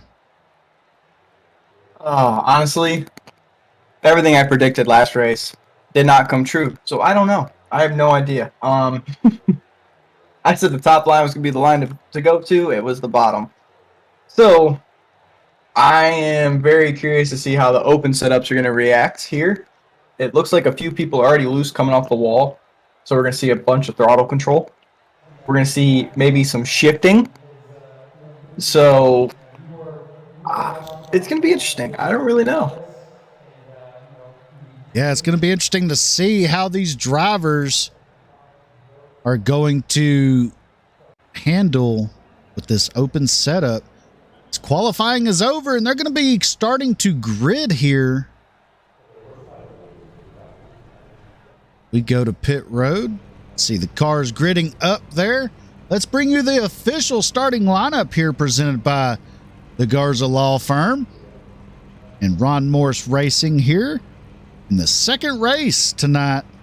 Jason Main starting on the pole with that 1444 in that 2 machine. Outside front row with him is James Halton in that 1 machine, starting outside front row. Third is Garrett Maines in that 31. Fourth, Dean Brummett. Fifth, Brad Wright. Sixth, Michael Sturgill Jr. Seventh, Cody Turline. Eighth, Daniel Nanny. Ninth, Spencer Bird. 10th, Bill Mulfield. 11th, Zachary Cleek. And rounding out the field in 12th, Jason Schilling. And that's your official starting lineup here tonight in the Ron Morris Racing 600 doubleheader, race number 2, presented by the Garza Law Firm. While they finish gridding up, let's take a quick sponsor shout-out moment and thank our sponsor, the Garza Law Firm. The great thing about youth sports, they give young people an opportunity to participate in something that is going to broaden them as people. I think it's very amazing that Garza Law Firm has made a commitment to help the youth kids with playing different sports. Guys like Marcos Garza that put their time into being able to help these kids live out a dream. It's made me who I am today. The Garza Law Firm. Let us help.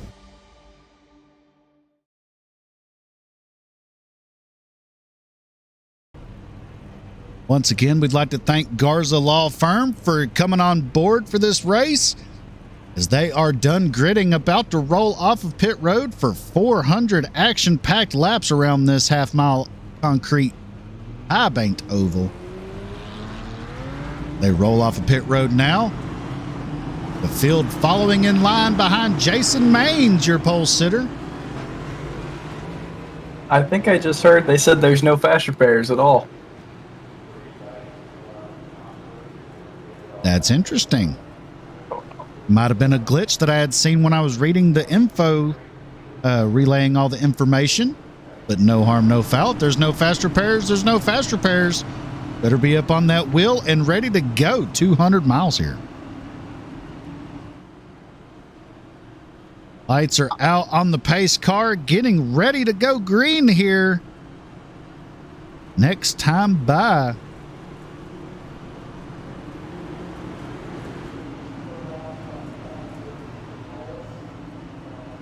All right, let's see what they do here.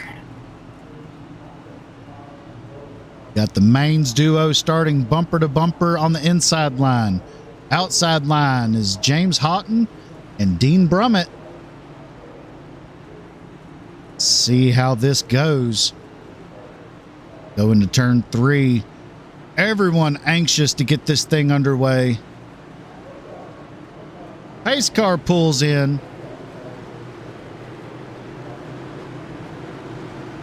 Mind game starting already. Green flag is out here at Bristol for the Ron Morris Racing 600 doubleheader presented by the Garza Law Firm. The 41 of Halton really jumping out to a good start there.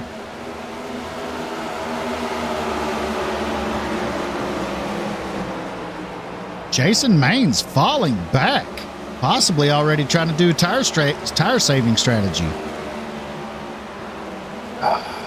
I am very. The 41 might have jumped.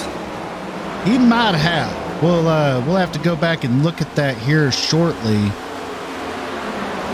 and see if that would be classified as a jump, or maybe did Jason Maines maybe give the signal he was going and all of that. Like I said, the mind games were already starting because, as you saw, Jason had the front, right? He was backing them up pretty good. But the 41, he wasn't playing those games. So let's actually go back and take a look at that now that the field is kind of settled out. There we see him coming through 3 and 4 on the start here. Now, I want to keep my eye on the flagman here, if I can see him. See if he waves the green flag when the 41 goes. He was. So the 41 actually timed it perfect and was able to get a good jump over the two of Jason Maines. Yeah, I mean, like what I said, like it looked like he jumped, but if he timed it like that, that's very plausible. So good job by the driver of the 41, James Houghton. Say that, yep. And so right now, Houghton leading this thing in that 41 machine. Here comes the 31 of Garrett Maines with the 12 of Brad Wright close behind.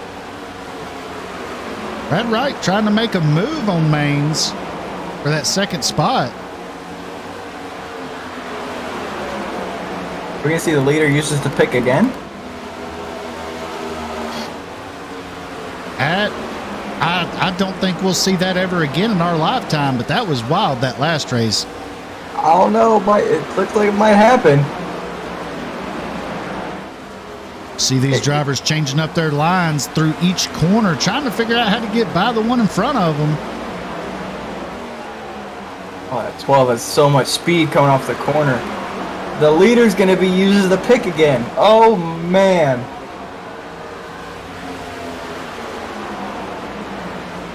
Looks like Zachary Cleek might have missed the start. He is exiting pit road. Let's see what happens here. Garrett Maines goes to the outside here on lap 14 to try to take the lead from Houghton. Houghton fights back on the inside there. Oh, Maines gets loose bobbles. That's going to allow Wright to get by him. And now Wright's going to try to fight on the inside to take the lead from Houghton. And he's going to clear him. He's going to clear the leader, your new leader, Brad Wright, as Garrett Maines gets hung up door to door with Houghton, trying to fight side by side there.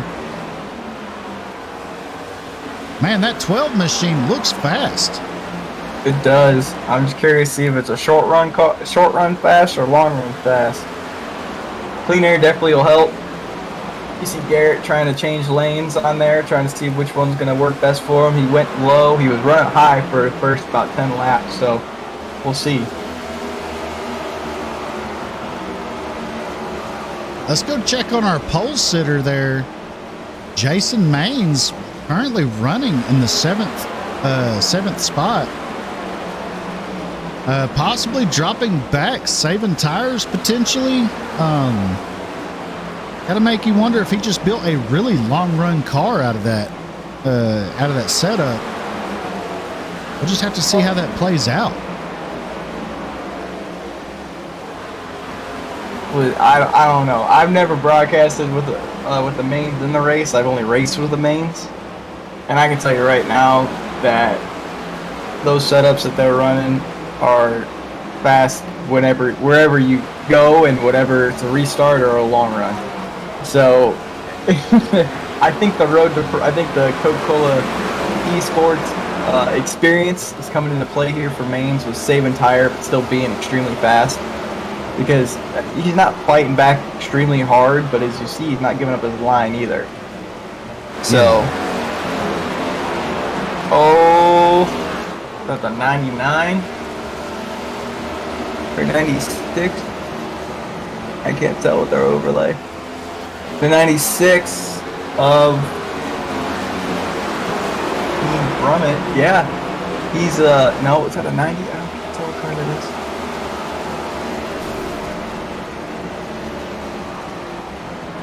is. Jason Schilling in the 95. He is having some trouble, looks like. Yeah, he hit the wall, but he looked like, it almost looked like a tire was going down for that.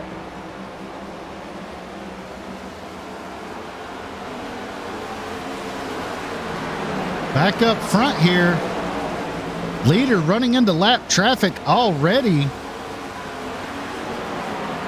Brad Wright trying to lap The 911 there of Bill Molefield setting his sights on Cody Turland. Cody Turland was our fastest car in practice. In that 09 Ryco machine right there as he goes one lap down. Fighting back though. I mean, I think I'm allowed to say it now. Like I said it earlier, there's some cars that are running different lines and different deals, and there's 5 gears in this car. From what I could tell, there was a couple setups in here that were running not 5 gears. And I think that might be hurting him in this instance. That is possible. Let's actually go right along with the 09 and see if he is running, what gear he is running in. He is in 3rd gear, yeah. So interesting circumstances there with the 09 running 3rd gear around this track. He's still got 2 other gears that he can use. Yeah, I didn't want to cut to it too early in it, but I was wondering if it was going to be a factor. Like, he had a bunch of speed in practice when he was in clean air by himself. Now, the fact that he started in 5th, I believe, 5th or 6th, dirty air, that car went way back. Yeah, and he is falling back quick too. Yeah, I think that if that car has clean air, you ain't catching him. But if he is got a little bit of dirty, you got him. That's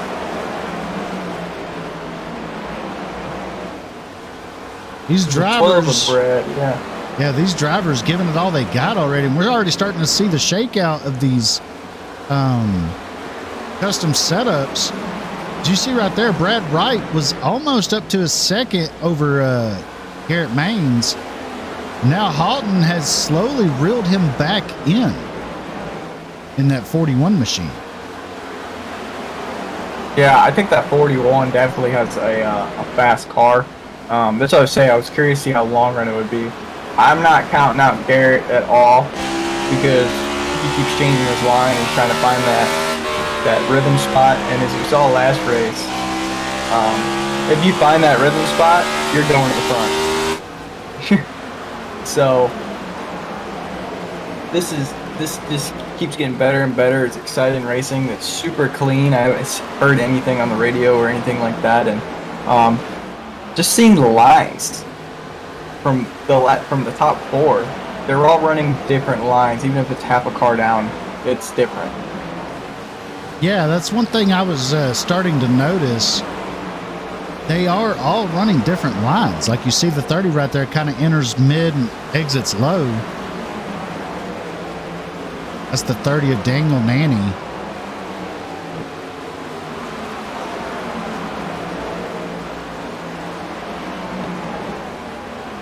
Yeah, and 3 and 4, if you arc it and diamond it correctly, it'll get you a ton of speed out. So if you have the setup for it, I can only imagine how much he can pick up in the corner, because he's gaining on Garrett slowly but steadily. But also the 41 is gaining on the 12. Yeah. They're all coming together. Garrett's caught James, Daniel caught Garrett. This is going to be exciting. As we have the battle for the lead heating up here. Alton catching right now.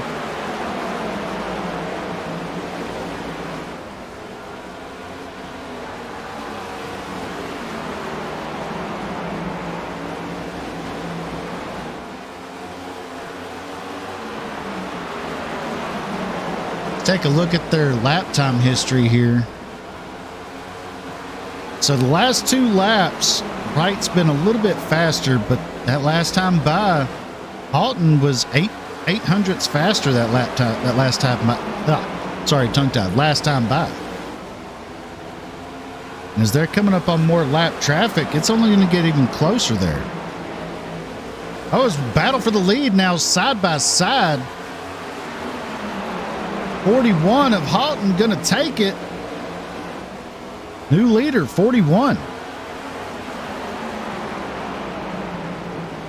But don't look now. Here comes that 31 of Garrett Maines coming into the picture with the 30 of Daniel Nanny in tow. You're going to have 4 drivers here nose to tail fighting for that lead. That's what I was saying. This is going to get very exciting very quickly, and I'm here for it. Got me all shifted in my seat. Had to get myself another drink, get all comfy, because I'm ready. It's like watching a...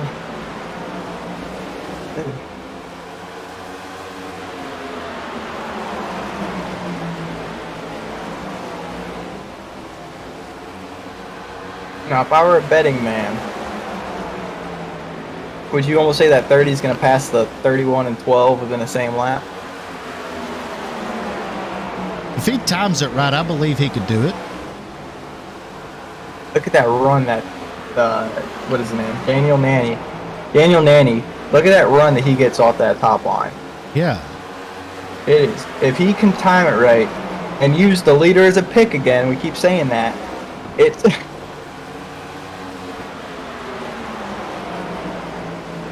Now, one thing that we forgot to mention when the broadcast first started for this race was that they're going to have 2 stage breaks in tonight's race. The first one's going to come at the completion of lap 100, and the second one at the completion of lap 225. So the first stage is going to be 100, second stage 125, then we'll run the rest of the race out. Now, if I'm correct, under both stage breaks, we will bring Ron Morris himself in here, the man, the myth, the legend, and we will give away some money with a spinning wheel to a random driver in the field. And we'll bring that to you live on the broadcast. We had a little bit of a technical difficulty on the first race getting it to show up live, but this race we got it figured out, and we are going to be bringing that to you live.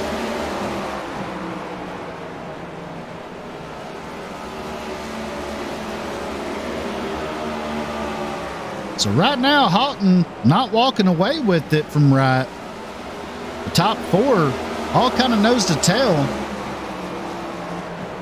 Let's give you a full field rundown of how they run through the field right now.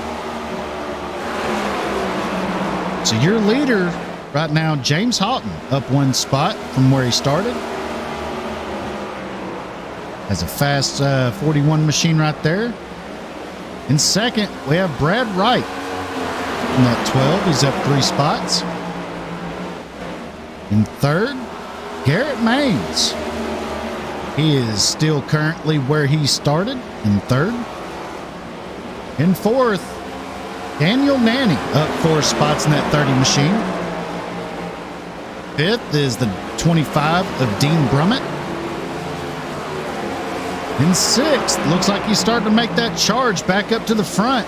That 2 machine of Jason Maines. He fell all the way back to 7th. Now he's up to 6th.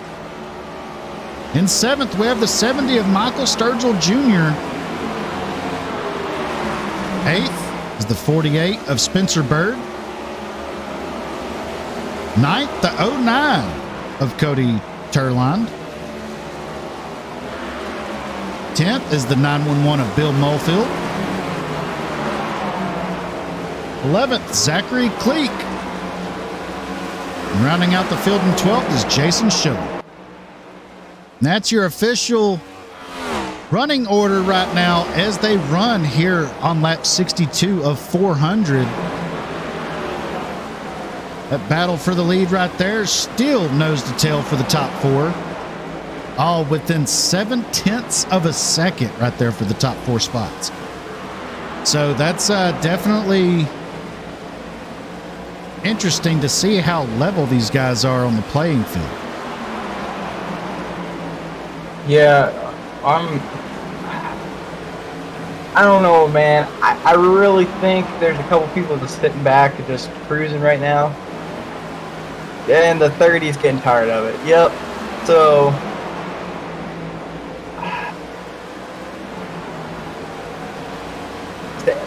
stage ends at 100? Yeah, first stage ends at the completion of lap 100.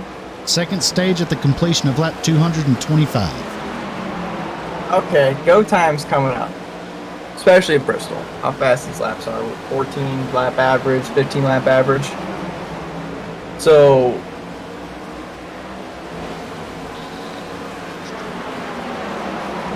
I don't know. It'll be good because look at Garrett. He just caught that 12 a little bit quicker and quicker. It's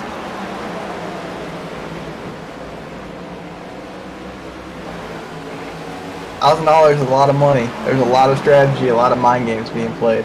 Yes, there is. So the top four still hasn't changed. They are still nose to tail here, not really gaining, not really losing, possibly just riding around here, clicking laps off. Yeah, the 30 of Danny, he is being real patient with the 31. And you can see it a few times in the corner. He gets right to his left rear and just backs off a little bit. Knows he can make the pass, but he's playing that game, which I think was freaking out Garrett for a minute, because Garrett changed his whole lineup. That's a possibility. Maybe seeing where he was getting a little bit of speed from and trying to mimic it to pick some up himself. Because if you look on, and I don't know if you have it completely on, the marbles on that top side are real right now. You do not want to go above that little shaded area in turn 3. I will tell you that. The Spencer Bird is on pit road. Has a little bit of, said a little bit. He has a lot of damage on that 48 machine. Looks like he got in contact with the outside wall and maybe shot him to the inside wall. Looks like he is done for the race. Looks like he towed once he passed his pit box up. Possible mechanical failure after getting a little bit of damage. Go back and watch.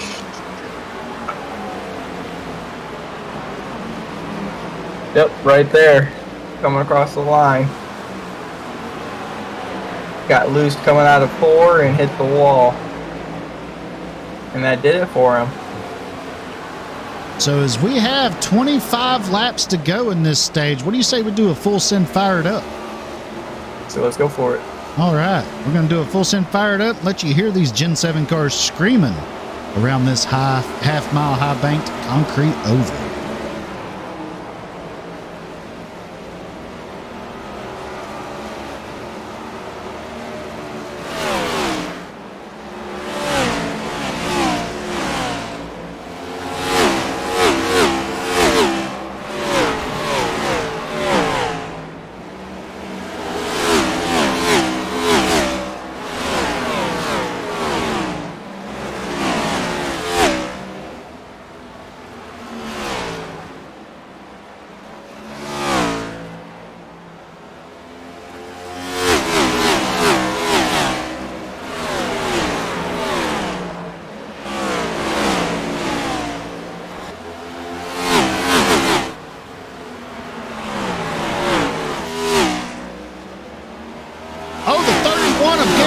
Goes around. Hard contact as the first caution comes out on lap 80. There you see the 31 of Garrett Maines. Holy cow. That's definitely a fire it up moment. I got fired up. First caution of the night. Let's go back and see if we can figure out what happened to the 31 of Garrett Maines. Looked like he was fighting a loose condition right there out of turn 2. I really don't know. Hits the wall a little bit on entry to 1. Yeah, it just looped around on him. The 30, a little bit of contact. Oh, the 911 of Bill Molefield had nowhere to go. Nowhere at all.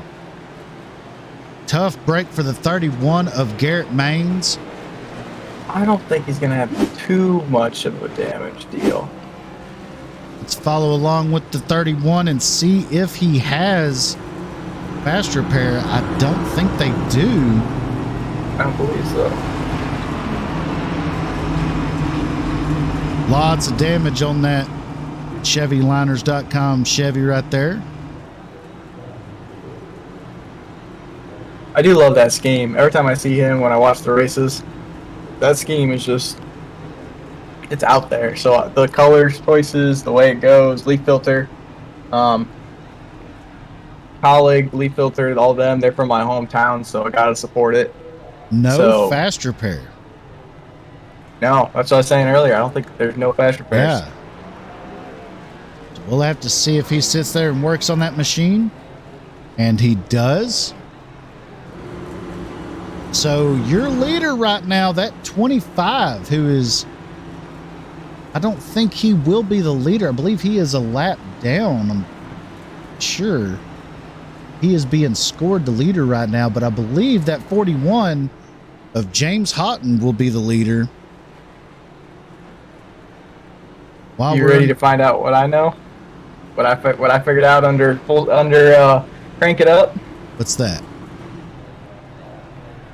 The number 41 and the number 09 are running the same gearing. Really? So my clean air scenario, I think I just did a whole scientific theory out here in racing. So while we are under caution, we're going to do a little sponsor appreciation. And we want to thank Garza Law Firm for coming on board. And we'll show you a little snippet of their commercial here. The great thing about youth sports, they give young people an opportunity to participate in something that is going to broaden them as people. I think it's very amazing that Garza Law Firm has made a commitment to help the youth kids with playing different sports. Guys like Marcos Garza that put their time into being able to help these kids live out a dream. It's made me who I am today. The Garza Law Firm. Let us help. And we're back here. Lights are out on the pace car, getting ready to go green here.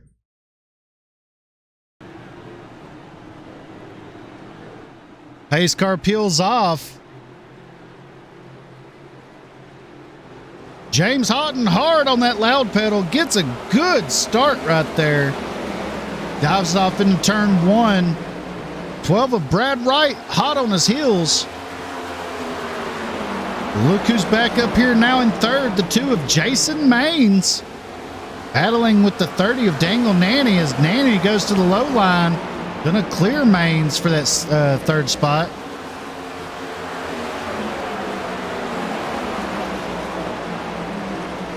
Cody Turland, first car 1 lap down right there in that 09 machine.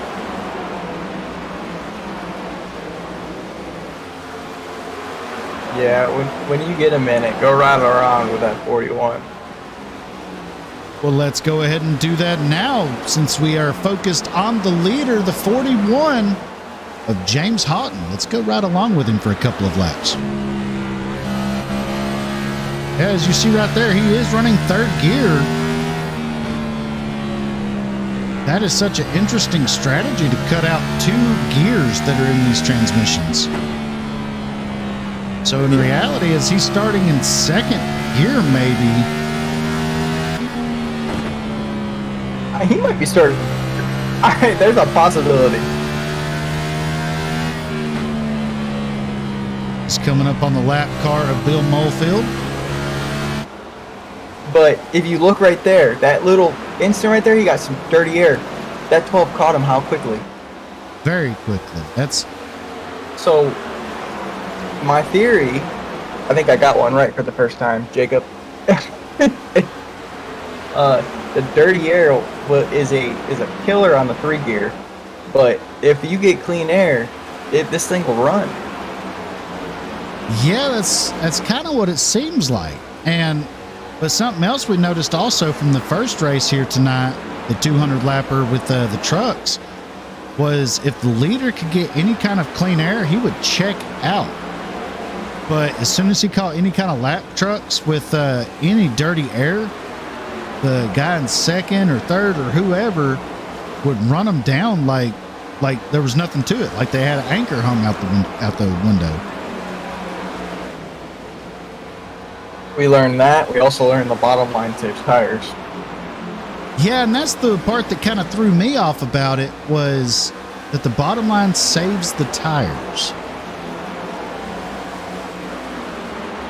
There's a few things about this track that confuses me in general. The lines, and I'm going to stop jibber-jabbering, is the 12's fighting for the lead. Oh, okay, this will be close. I think he's going to do it. He was going to pass on the outside. 41 changes his line. It's definitely getting heated up here for the lead. The 12 wants it.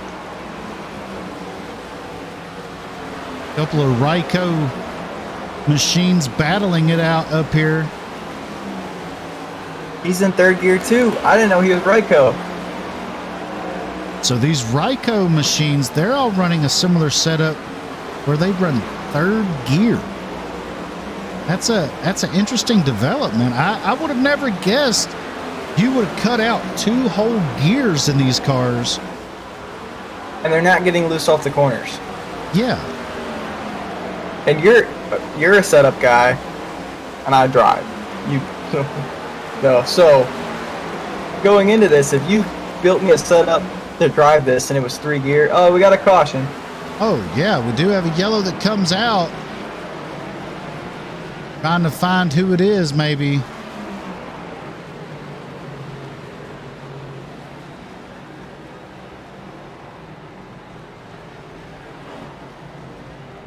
Trying to find who the yellow is for.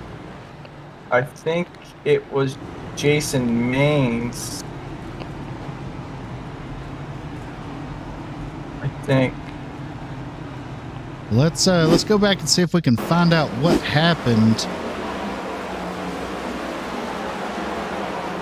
We'll go from a little bit broader perspective to see if we see anything.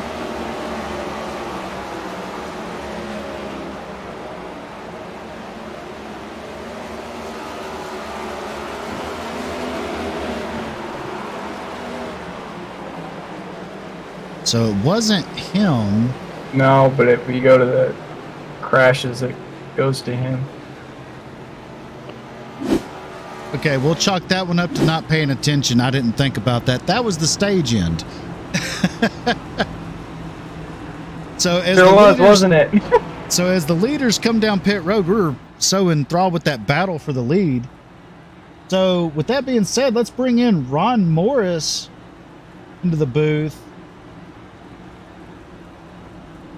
and do a giveaway. Hey there, Ron Morris. You got a copy? I got a copy. How you doing? Oh, fantastic, man. Is this race playing out better than you thought it would? And these guys are amazing. These guys are good drivers, man. It's been interesting. Like clean driving. These guys are good. They're fast. Absolutely. So are you ready to do a little bit of a giveaway here? Let's do it. Let's give away $100 in courtesy of the Garza Law Firm. Do it. We have it pulled up on the broadcast now. Let's click to spin it. All right. Slowing down. Yeah, I see it now. Oh, looks like it may be Trey Brannon. Awesome. I'll let him know over the broadcast. All righty. Do we want to remove his name off the wheel now? Doesn't matter because we're done now. We're not doing one for the second stage break. Sounds good to me. Well, Trey Brannon wins the $100 here in the second race, as they are still under caution here. So, what do you think we have to look forward here as the rest of stage 2 plays out and ultimately coming to the checkered flag?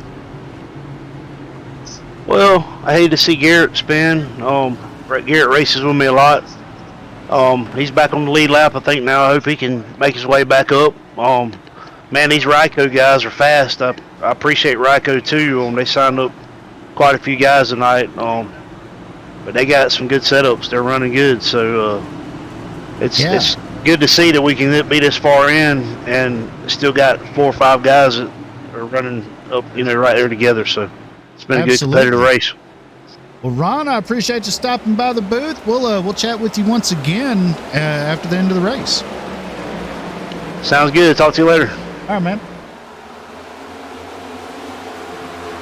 And that was Ron Morris Jr., the man, the myth, the legend, putting this on in partnership with the Garza Law Firm. As the green flag had come out, we are now working on lap 108 of 400 here. James Houghton with the lead, jumping out to a decent-sized lead at that. Did you see that jump he got? That was... I don't even know what that was. But right now, your top 5 are Houghton, Nanny, Maines, and Wright, and Brummett. That's your top 5 right now. Maines, as Jason Maines and Brad Wright are having a little bit of a battle there for the 3rd spot. Yeah, Jason wants no part of it. He's waving that driver right across. So definitely some strategy going on still from Jason. On my overlay, it still shows Garrett's a lap down. Is it showing for you as well? Yes, he's still 1 lap down. Yeah. Okay. I don't really know his speed right now. I know he's fixing damage under caution, but he might have some engine damage. That was a big shot he took to the left, to the right front. Yes, it was. As we're looking right now at the last car on the lead lap, that's that 70 machine there of Michael Sturgill Jr. putting together a decent race so far. And that golden black machine looks like it's Roasted Jim's Coffee. It's a sponsor on that thing, along with RS Button Boxes. Currently running in the 7th spot. So, doing a decent job out there tonight so far. You looking for him to maybe come up there within that top 5 here towards the end of the race.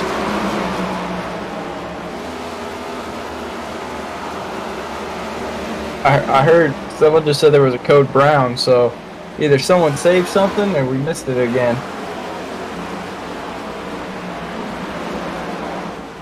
Well, I see the 12 kind of out by himself now. Potentially it might have been him. As we just seen Cody Turline get around Jason Maines for the 5th spot. Turline really is making I wouldn't say a comeback, but he's getting it out there. He was a lap down earlier. Now he's on the lead lap in the top 5. Yeah, Turline, Nanny, and Hutton. Is that where's that Hutton? Yeah, butchering last names. They're all running them Rykos. And Ron was saying Ryko came on and threw some good setups together. Well, they're experimenting as well, I think. I think that's what we're seeing here. Because a 3-gear is something I haven't seen yet in these cars. Oh, as the 11 hits the wall. Keeping it out of the leader. Okay. A little bit of damage, nothing much. 11 still rotating. Got that good rotation off of 4, and the 41 is still going. Alright. A little scared there. But yeah, the Ryko setups here, I mean, that car sits. Yeah. The only thing I can see is the dirty air. But it's kind of proving me wrong because Cody Turline is moving up through the field. He was a lap down. Now he's in 5th, and he's only 4 seconds behind. It says only 4 seconds, but at Bristol, 4 seconds is not that much. No, it's not.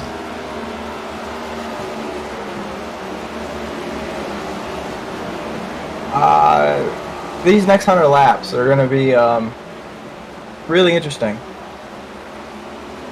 I think we're going to see a pit stop with 20 to go, maybe. Yeah, it's the battle for second right there. 12 of Brad Wright takes it away from Dangle Nanny.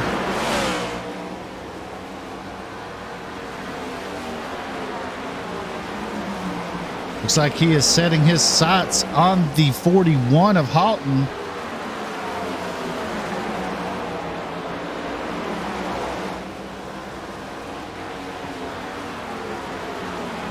Houghton, though, should be coming up on lap traffic soon.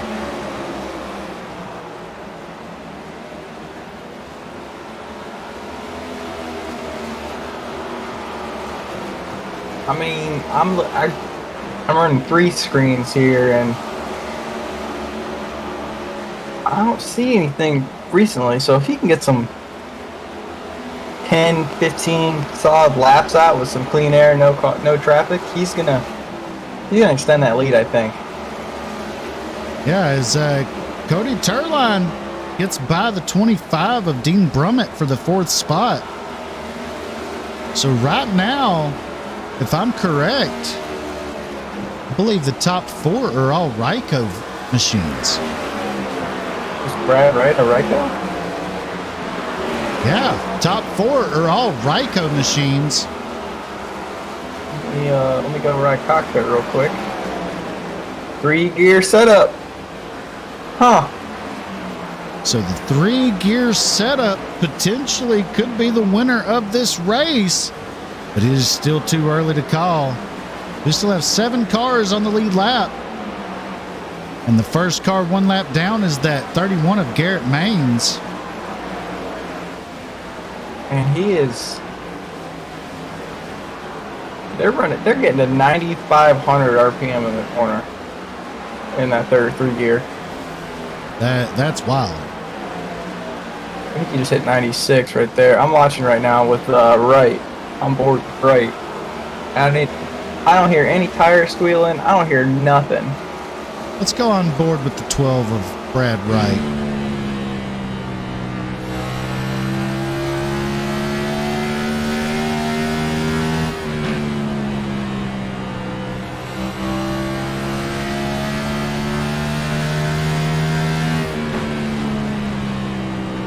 Yeah, these cars, they sound solid. These are some set rail cars. I mean, what a way to promote your product better than a Ryko setup than to go out here. Is Ryko a setup company, or are they a team, or do we know? I believe they are a setup shop. I mean, Ryko, reach out if you make any Road to Pro setups. I mean, if it's like this, this is incredible. I mean, my dirty air theory is kind of getting proved wrong, but I don't understand why Cody Turline was having struggles in the beginning.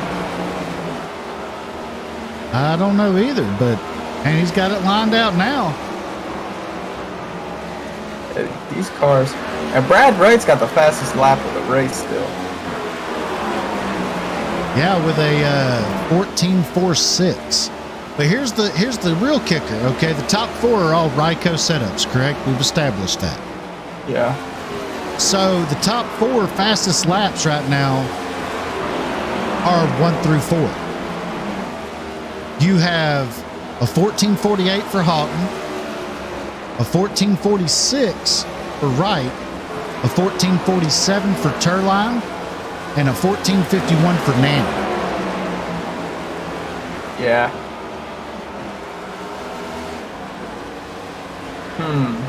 So it's definitely interesting to see these guys come in and dominate a race, top 4 spots. All right, so Sturgill is getting close to being lapped here, 13 seconds behind the leader. He's probably about a second and a half ahead of our leader, the 41 of Houghton. So, yeah, Garrett's up next, actually. Garrett's the first car. if he catches him. Yeah, so Garrett is in danger of going another lap down. He needs a caution in a big way right now to stay in this. And he's not running any slower than the guys that are leading this thing, really. He's a couple of tenths off, but that car is so heavily damaged. That car still has a lot of speed in it. Yeah, I mean, that's what I was saying. Bristol's one of those tracks that you can have a bunch of damage and still get it going. One thing I found is Houghton. He's almost at 9,600 RPM. But then some corners he'll back it up to 92, 93.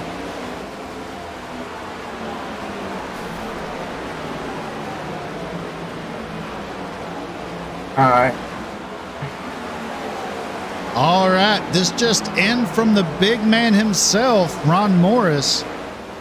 That first drawing, the winner is not here, and he did not pay his entry fee, so that $100 prize money is still up for grabs. So we are going to do another drawing to pick a $100 winner at the conclusion of the second stage at lap 225. I don't want to interrupt you there, but yeah, that 41 just like split traffic and didn't get loose by the air at all. Yeah, that's insane to see. Because even in a fixed setup, when you split that many cars, you are loose. Yeah. The arrow pushed by itself, like, bravo to Ryko. I mean, this is,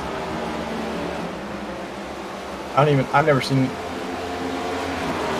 first off, well, since the next gens, Gen 7s, whatever we're going to refer to them as, have come out, people have already been trying to test and everything like that, and then when the update came out before the season started, the cars finally updated, and it gave a lot of the people what they wanted to race with. And yes, the fact that Ryko came in and gave a 3-gear setup at Bristol, I mean, I don't want to say anything, but I have a feeling that these open races at Bristol coming up in the fall, you're going to see some 3 gears. Yeah, I would have to say so. And as we've seen it right there live, 41 of Houghton puts the 70 of Michael Sturgill Jr. 1 lap down. So that leaves 6 cars on the lead lap, about half a lap ahead of the 41. So let's give you a full field rundown here of how they run. So your leader, James Houghton, in that 41 machine is your leader. And second, Brad Wright in that 12 machine. Third, Cody Turline in that 09 machine. The 30 of Daniel Nanny in fourth. Fifth is that 25 of Dean Brummett, battling for that 4th spot there. Sixth is the 2 of Jason Maines. 7th just got put 1 lap down, the 70 of Michael Sturgill Jr. Green flag stops underway, looks like here. Garrett Maines in that 31, who's currently 8th. 9th, the 911 of Bill Mulfield. 10th is the 11 of Zachary Cleek. 11th and 12th is the 48 of Spencer Bird, and the 95 of Jason Schilling. And that's your full field rundown here tonight in the Ron Morris Racing 600 doubleheader, presented by Garza Law Firm here from Bristol Motor Speedway. And for those of you tuning in, we greatly appreciate it here at the Full Send Broadcast Network. All the views help, and we love bringing you the best racing action possible.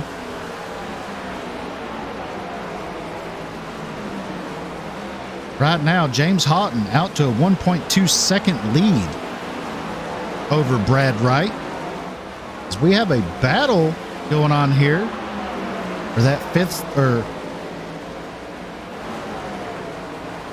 4th spot between the 25 and the 30. It's going to be Daniel Nanny and Dean Brummett.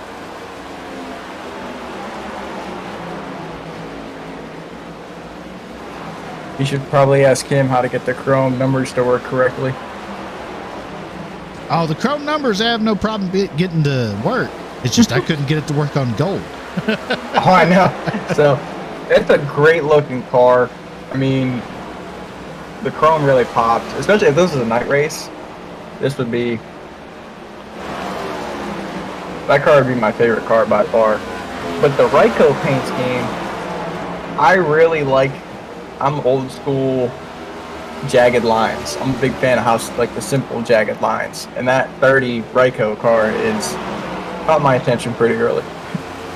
Yeah, it's a sharp looking paint scheme for sure. But here's a fun fact for you. Two Ryko cars are Chevys and 2 are Fords. I did not notice that until you just pointed that out.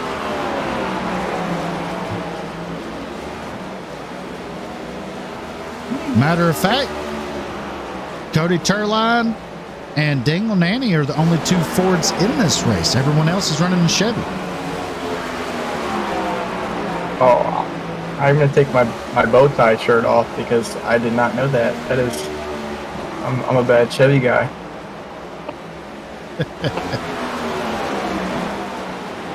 That battle for fourth really third heating up. Yeah, I mean, or I'm sorry, fourth. Yeah. Oh man, Dean wow. got a run. Looked like he tried putting the bumper to him a little bit. Yeah, I think 30 knows what's going next. So, I'm running on board with Dean right now. And the fact that his RPMs, that he can play with his throttle in the corner, and the Ryko cars can't, I think it's going to help him in the long run. Because he's flipping that throttle, getting that car to turn with the rotation, the natural rotation. And the Ryko cars, they're already redlining going into the corner. Man, them Ryko cars, though, man, they just launch out of the corners, though. They launch, but there's no mid-corner control. That's the word I'm looking for.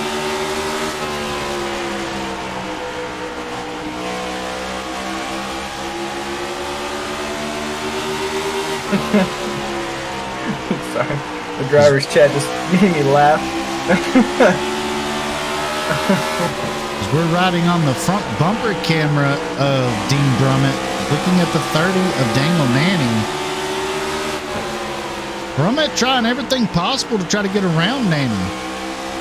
The 30's going to either get spun or he's going to learn to lift a little bit more because this 96 of Dean is coming. Oh, 30 gets loose. Here we go. This is what I like to see. Come on, drivers. Do it clean. Do it hard. Do it fast. Let's go.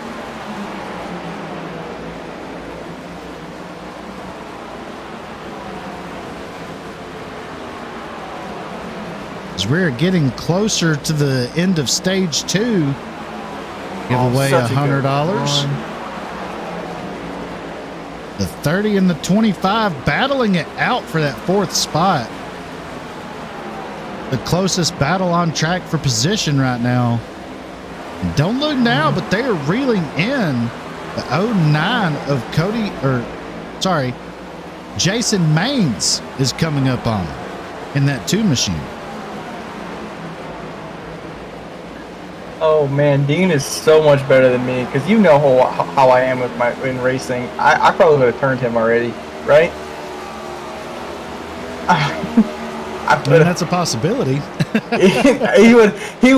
He'd be either in the wall or he would have lifted. I would have been on the mic saying, "Hey man, listen, I caught you in the last 5 laps. You're holding us both up. Either we can do this cleanly and respectively, or you go on the wall." And I'm not saying that's the correct way to do it, but you at least gave him a warning of sorts because I'm back here on Jason's camera and Dean is doing such a good job of trying not to turn the 30. Looks like he's trying to sweep it in a diamond formation on the 25 to try to get a run down the straightaway to maybe put a fender inside. Underneath, yeah. And he's getting closer every lap. So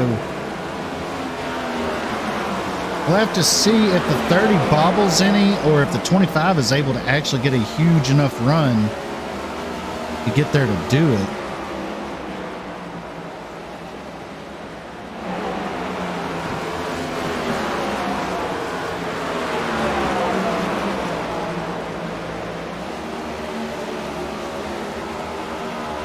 I don't know. I'm at the edge of my seat right now. I feel like I'm watching a homestead race with 2 laps to go for like the last 30 laps.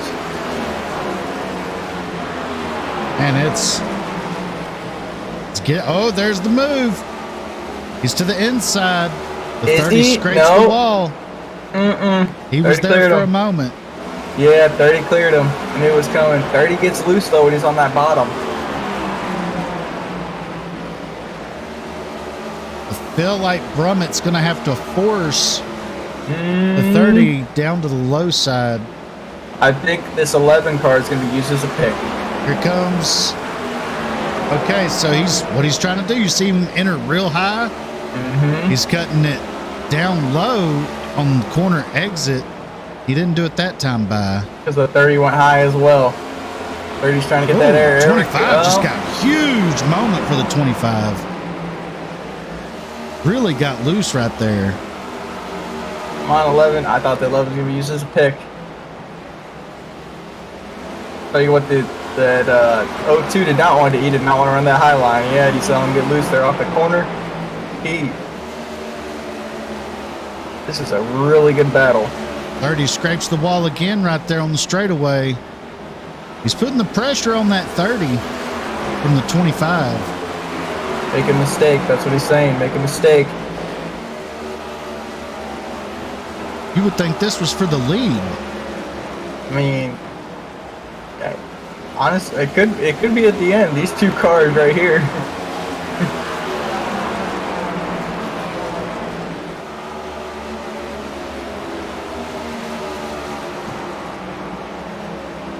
It's a heck of a show they're putting on right now, that's for sure. I mean, Jason Mann by himself, the way he caught both of them and then he's staying behind being patient. Yeah, getting a little loose there off the corner, but he's changing his line, trying to run it because he doesn't want to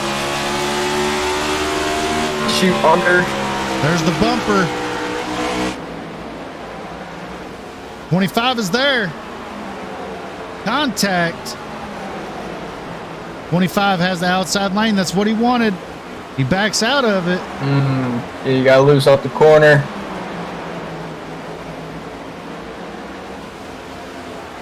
Oh, I thought he had him.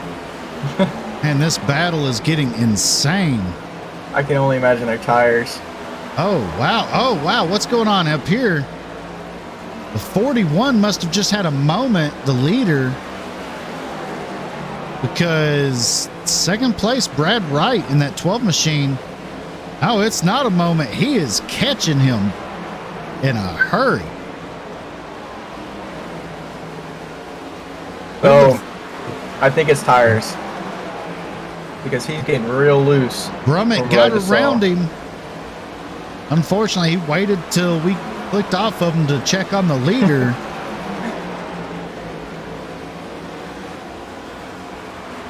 Now the 25 is checking out. We'll check back in with our leader here as the battle for the lead is heating up. Garrett Maines has officially retired his car. Tough break for the 31 group out there, man. Coming here with a fast car, unfortunately, got loose and got banged up a bit. Man, that 12 is really running that 41 down right now.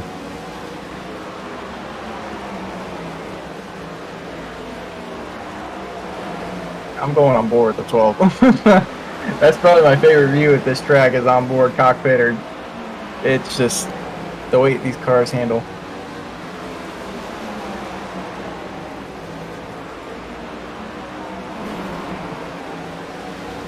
See, he's gotten to within a couple of car lengths from Houghton, but Wright has not been able to break into that under 2/10 right there. It'll be interesting to see if he's going to be able to get to the bumper and maybe make a move, or if that dirty air is really going to just kill his lap times. Oh boy. These guys are throwing the tires out the window because we're 20 laps to go to the stage end.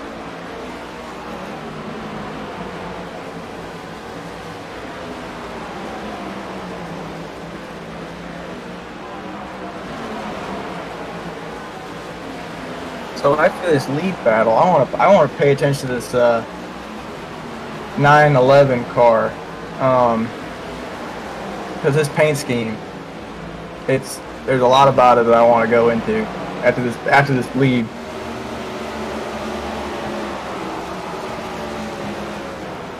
Yeah, that 911 car, that's a good looking paint scheme. Military appreciation on it. One with the Garza law firm.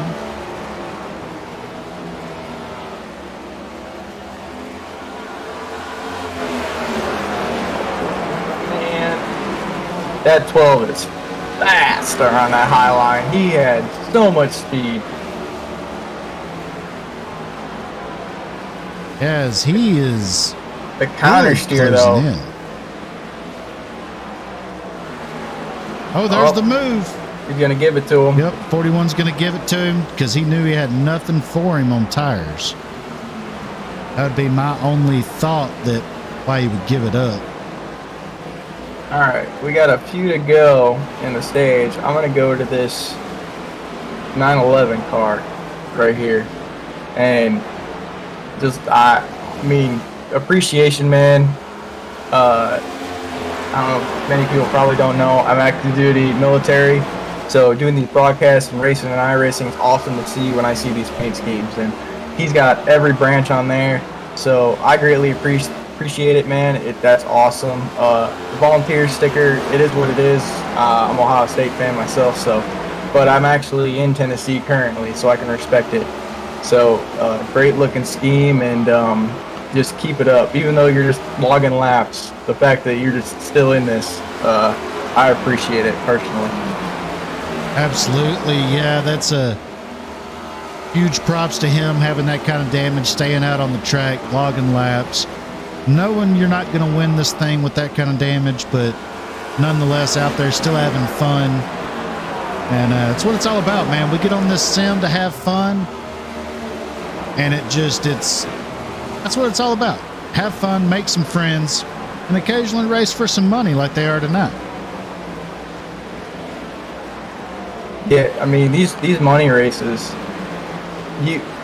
I'm normally not in the broadcast booth, or most of them, because I get asked to broadcast before I find out it's for money. So, but it's pretty interesting. So I like it. I mean, Ron Morris, I think I did a couple with him before. So seeing how the outcome is on the outside, it's just the competitive level is something truly different. As we're winding down here on like stage 2, this is open setups. Yeah.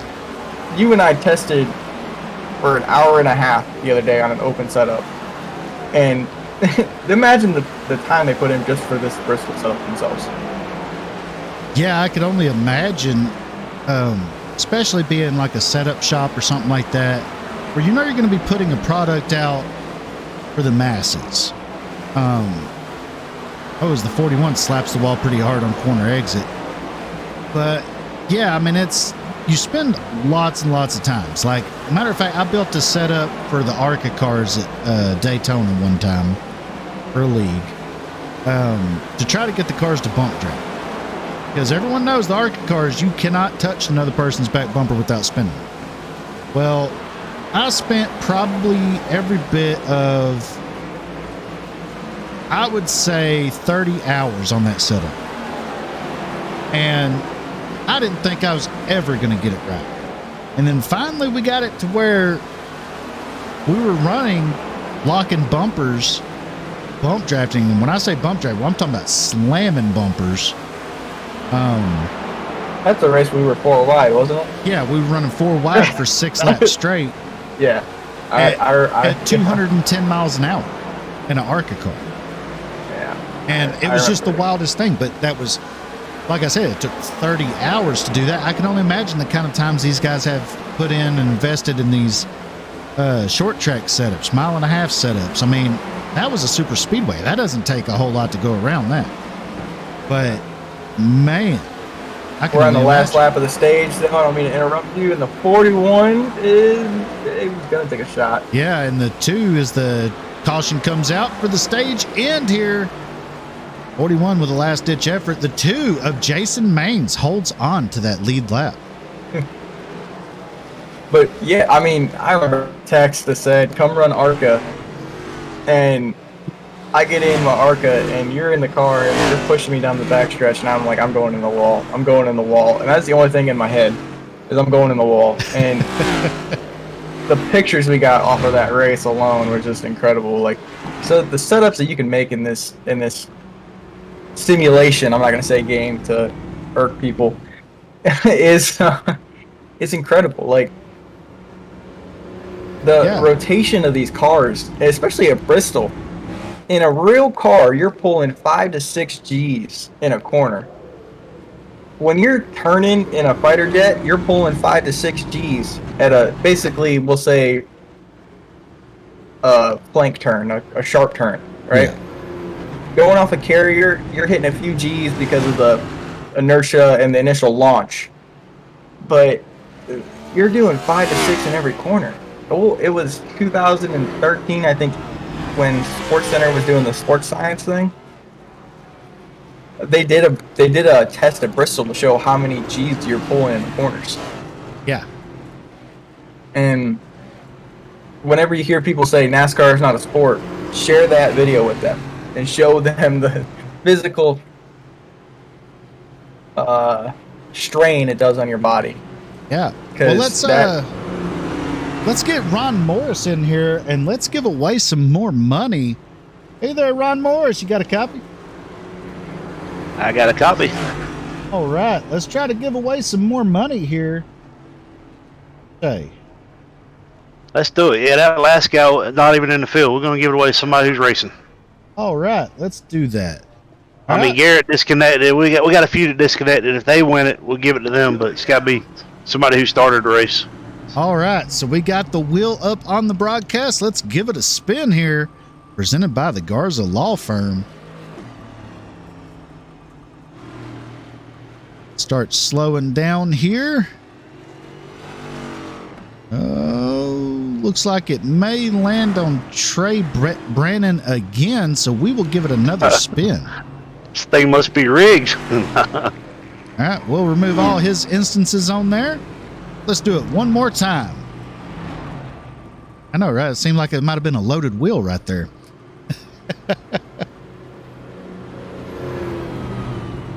Slowing down. Looks like it could be Schilling. Nope, it's going to land on Brad Wright. Brad Wright is the winner. Yeah, of the Brad's in there, right? Yes, sir, he is. He is currently in third. Awesome. I'll let them know. What y'all think about the race so far? It's good for a light field. Yeah, it's really good. I was not expecting it to be this tight on an open setup, but man, it is producing some good racing. Yeah, the Morocco cars, them 3 gears, that's something crazy. That they're running 9,600 RPM in the corner and being able to get the runs they're getting. Yeah, they hit the setup, man. We were sitting here watching, Greg and I, my other race admin, were sitting here watching that battle with the 25 and whichever car that was. That was an awesome battle. I know you guys had 30, it up there for a while. Yeah, that was an awesome battle. That was really cool. Hey, do me a favor, Ron. I know you're in race chat with them. Let that 911 car know that he's got support, man. That scheme is awesome. Hey, if you guys want to pull him in to interview him on this last stage, he'll be glad to take an interview. All righty. So he's cool with an in-race interview? Yeah, Bill will be glad to do an interview. You know, he's the guy that sponsored this thing, so yeah, Awesome. he'll be glad to. Awesome. Awesome. Well, we'll for sure pull him in. Pick at him about being a Vols fan. I will, for sure. I will, yes. I will. All right, man. Have a good one. All right, y'all too. Thank you.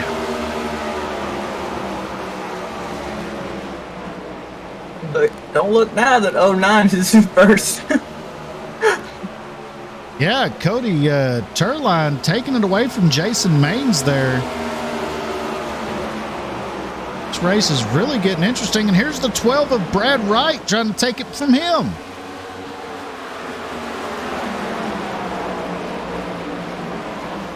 Brad Wright clears the 09. New leader is the 12.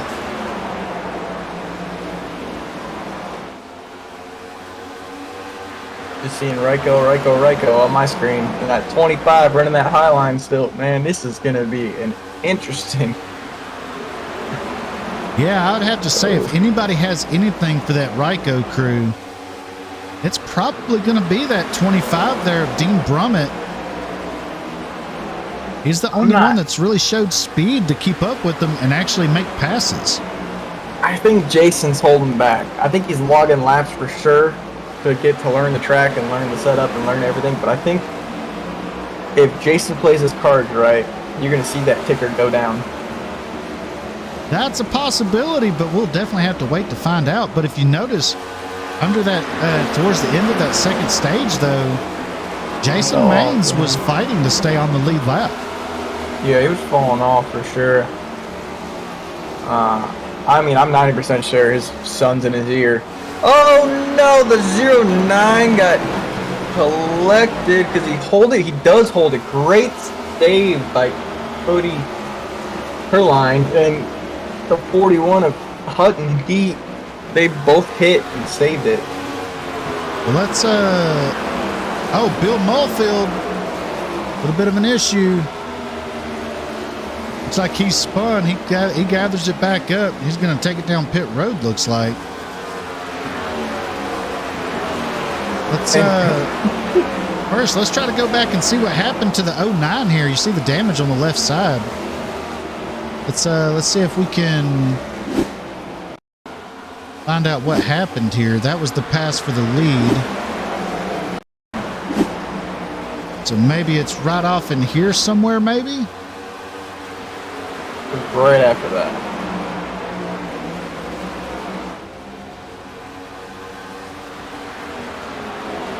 Watching the replay here.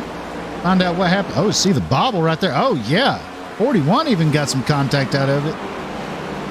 Wow. He locked it down and kept it off the inside wall. Holy cow. And to only lose one spot during that whole ordeal. I mean, yeah, that was...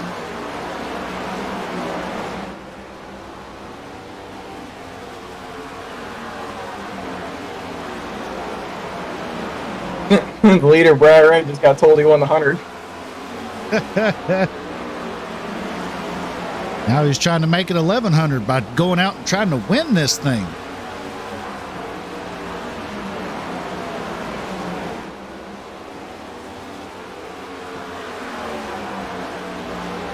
So that man right there, the 12 machine of Brad Wright, wins the $100 on the free spin wheel. And now he's leading this thing with a 1.7 second lead with about 150 laps to go, or 151 laps remaining. And he's stretching that lead out little by little, looking to take home the checkered flag and another $1,000 on top of it.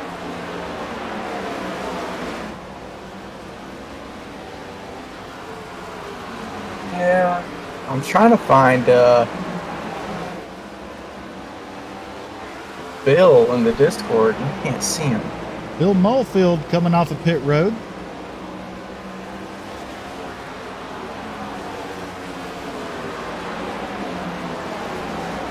Oh, look here. We got the 25 coming up on the 09, trying to pass for that fourth spot. Is he going to be able to get around him there?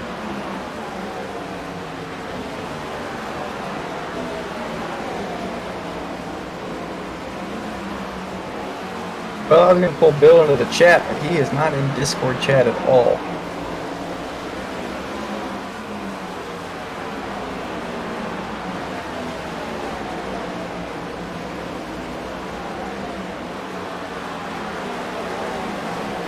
Maybe he'll pop in later and we can catch him then.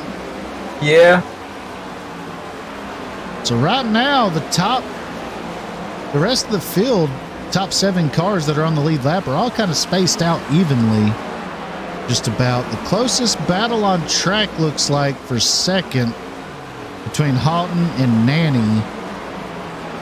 And that's still 0.7 of a second right there, difference between them two. I don't know about you. I think it's a good time to crank it up for a little bit. Yeah, let's do a full send, fire it up here for the fans, and hear these cars go around here at full song.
There you see it happen live. Mason Maines makes the pass for the 6th spot over Michael Sturgill Jr., taking over that P6 position. Your leader right now is that 12 of Brad Wright, out there leading the way, 2.5 seconds ahead of James Houghton in that 41 machine. That being said, you're tuned in here to the Full Send Broadcast Network, live on YouTube, with the Ron Morris Racing 600 doubleheader presented by the Garza Law Firm. Take a short 20-second break for sponsor appreciation for the Garza Law Firm. Be right back after a word from our sponsor. The great thing about youth sports, they give young people an opportunity to participate in something that is going to broaden them as people. I think it's very amazing that Garza Law Firm has made a commitment to help the youth kids with playing different sports. Guys like Marcos Garza that put their time into being able to help these kids live out a dream. It's made me who I am today. The Garza Law Firm. Let us help.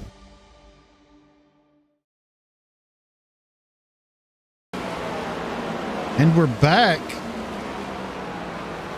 Now let's see if we might can get a hold of Bill Mulfield for an in-race interview here. Let's see if he's anywhere in the chat. Still don't see him in there.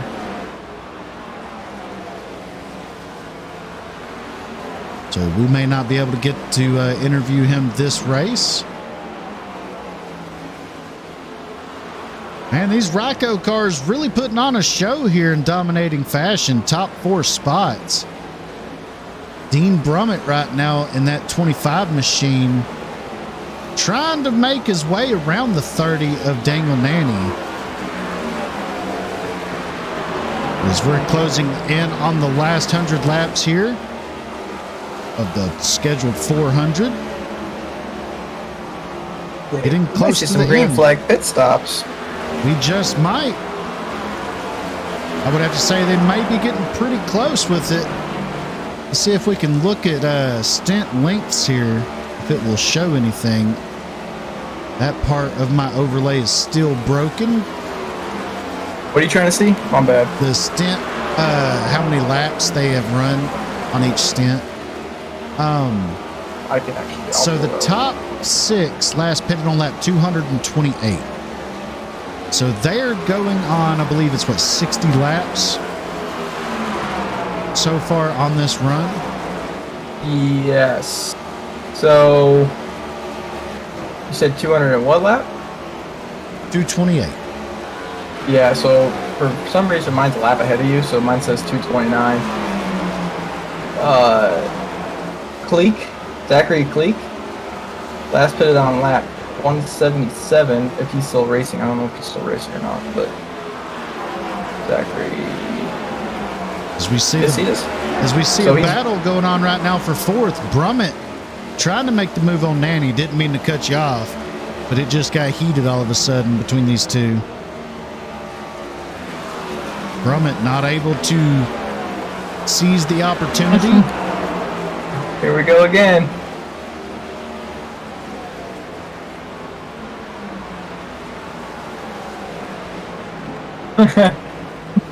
The big boss man went on the radio and said the saga continues. Right. So I'm gonna watch this battle from a different view this time, because I watched it from the cockpit, so I could see a little bit.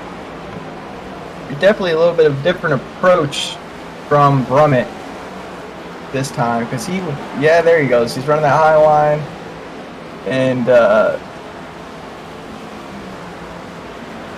see where he catches him.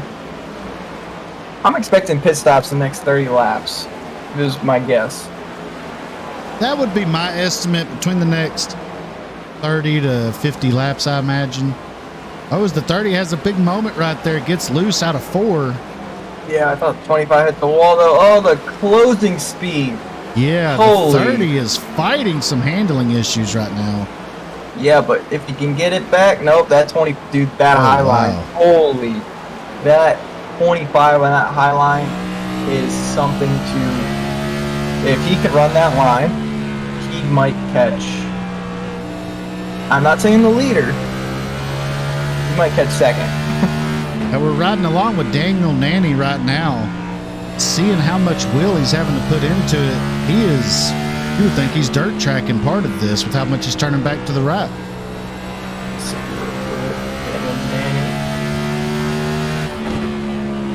So as you see right there, okay, so I don't know how much or how different our stream overlay are, but going into the corner, see how that car is just floating to the left a little bit more than that 25 is? Yeah. That's a free floating car. We kind of discussed this in last night when we were doing some testing in some other cars. That car is floating, and you normally see this on a bigger track. You don't see it on a short track. But when it floats like that, you don't have control into it. So you're running that low line thinking that you're going to have the control and speed, which you are, but you're going to have to counter steer it coming out because you don't know how much it actually floated until you get the feeling back coming out of the corner. Yeah, that transition from the banking to the straightaway, yeah, that really upsets the car. And like you said, when it's floating like that, and by floating, it's not in the track. So when we say that, you have a sense of grip when you go off into a corner with a car that's set in the track. And this car is just kind of not necessarily skating, but it doesn't feel like it has any mechanical grip going into the corner. You're just kind of letting it do its own thing, falling in there. And that's probably the best way I can put it. It's falling into the corner. And then it sets probably about halfway through. And then when you hit the throttle, as you see him right there, slap the wall. But as the car comes out of the corner, it gets light again. Oh, wow, huge moment. But great save, great car control, though. But yeah, it gets really loose on that transition if it's not fully set into the track. And as the tires are wearing out, possibly from it floating off and falling into the corner, may be causing a little bit extra right rear tire wear on this 30 machine and causing him to lose a little bit of ground now. Yeah, I don't know if you're still in the cockpit with him or not, but he's not running 9,600 RPMs anymore. He's running 91. Yeah. And he didn't even reach 9 there. He was like 88 and lifted in the corner. So, he might have dug it in a little too deep early on here. The pinion setup in these cars is not the same as the Gen 6s. So, I'm still learning those exactly, but I can tell you right now that is a tight wheel setup he's running. So he's having to fight it a little bit more. I'm gonna go to the leader and kind of see. Yeah, the leader, from my point of view already, he's running a loose wheel offset, if we'll say, right? Like the steering, the pinion, heel, the higher up, the tighter, the lower, the looser. He's running a looser wheel because he's not turning the wheel as much at the end, and that's what that does. To best explain, the more play you have in the wheel, the longer the tires. In a way, am I correct? Am I explaining this correctly? If you do it correct? Yeah, the more you have to turn the wheel, it's just turning the front wheel slower. So, I mean, this leader is barely turning the wheel. Like, that red tape in the middle is the center line. And he is, I'll say at 10 o'clock on a, if you look at the clock, he's at 10 in the corner. And his teammate, Manny, is almost at a 9. So, just that little bit does a lot.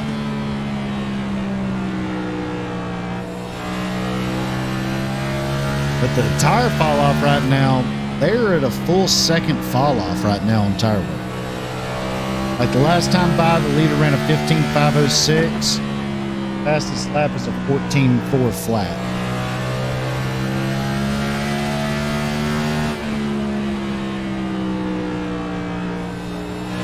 Yeah, but he's got the fastest time in this lobby, but he's also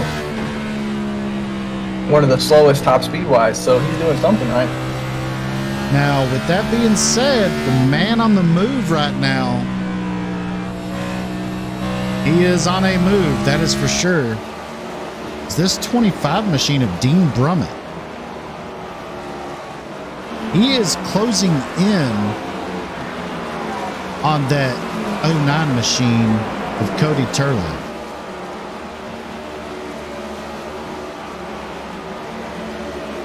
Last time by was a 15.472, and the leader's last lap was a 15.56. He was 0.2 faster than Turline in third. So he is closing in really quick. Matter of fact, that last time by, he was the fastest car on track.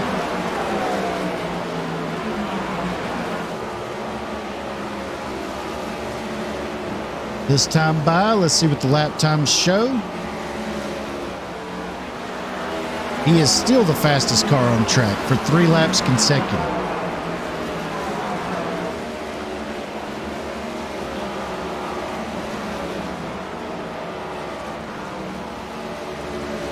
That time by Houghton, and that 41 was the fastest on track with a 15.43. So they're just all kind of bouncing around. But yeah, that 25 though, he is on a mission right now, and he is not taking no for an answer.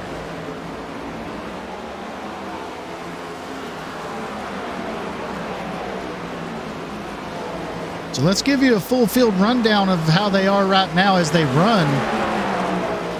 Your leader, Brad Wright, in that 12 machine, putting on a dominating performance here late in the race.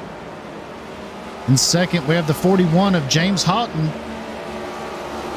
In third, the 09 of Cody Turline. Fourth is Dean Brummett in the 25 machine. Fifth, the 30 of Daniel Nanny. Sixth is the 2 of Jason Maines. Seventh is going to be the 70 of Michael Sturgill Jr. Eighth is the 911 of Bill Mulfield. Ninth is Zachary Cleek.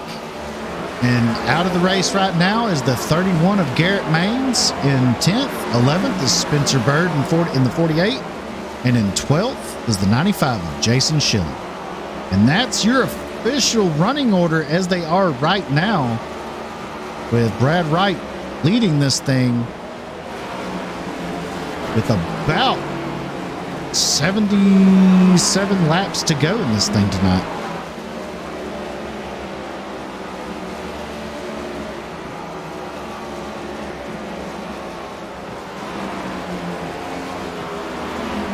Yeah, that he's catching. Like, I'm listening in my ear.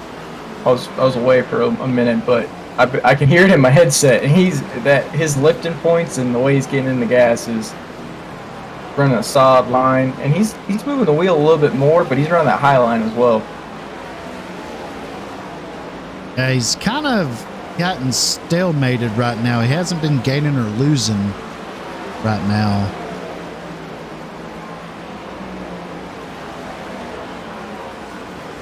But as that last time by, though, he was the fastest car on track by a long shot. That last time by, he ran a 15.33.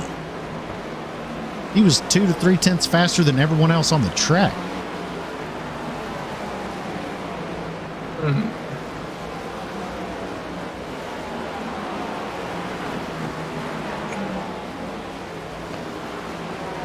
Michael Sturgill Jr. in that 70 machine right here. He's the first car 1 lap down. Past him is 41 laps down. That's the 911 machine in 8th place of Bill Mulfield. So Sturgill Jr. still has a chance to get back on the lead lap here. Jason Maines is in danger of going a lap down. He's 13.8 seconds behind the leader and losing quickly. That 2 machine looks like it is a handful right now.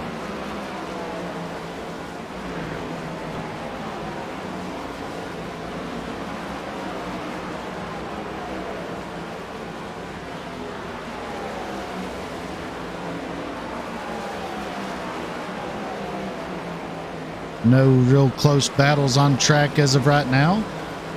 Closest one is between third and fourth, between Turline and Brummett. That's about a 1 second difference there.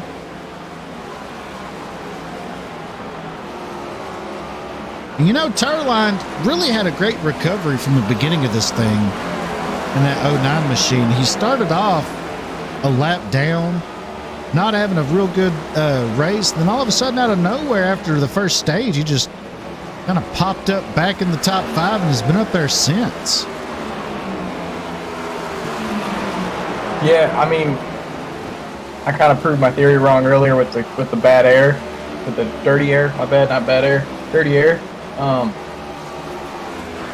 He is he definitely caught back up. I don't know what happened in the beginning. Maybe he decided he was going to try to save, and he saved a little bit too much. So we'll definitely going to see. Look at something quick, but no, he's doing what he needs to do, and only 2 seconds behind second. So finish off third is not a bad choice.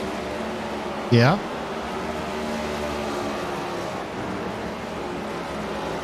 What do you say we do another full send fired up?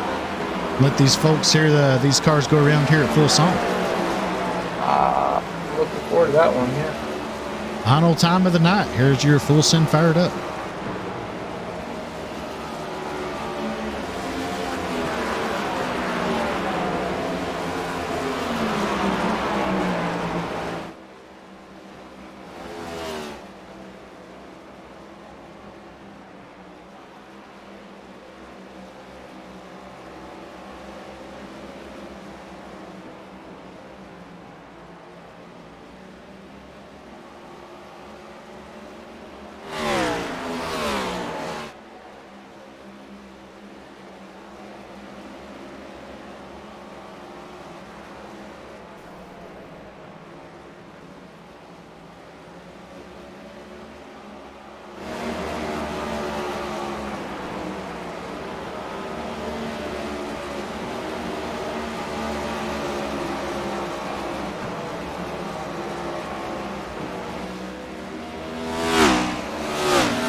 And we're back.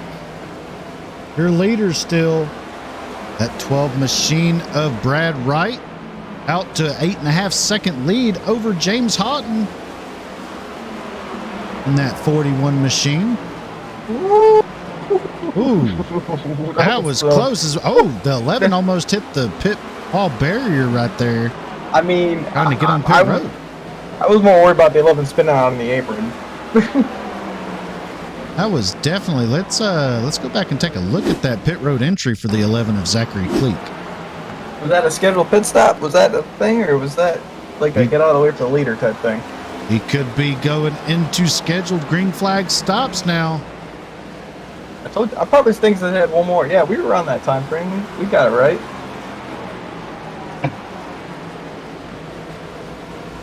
Yeah, he almost hit those barrels right there at the end of pit road. Go back live now. Got a pit stop counter on the bottom of the screen for you to let you know when someone comes down pit road. First place car has not pitted since lap 229. So we're well over 100 laps in. Yeah. Got to make you wonder, do they have enough to make it to the end, or are they going to have to pit? And who's going to try to stretch it and who's going to try to short pit? I mean, so you want to hear the crazy stat here? And I mean, it's not crazy, but the leader is almost 300,000 I-rating difference from second place. That is crazy. Lower. My bad. Lower than second place.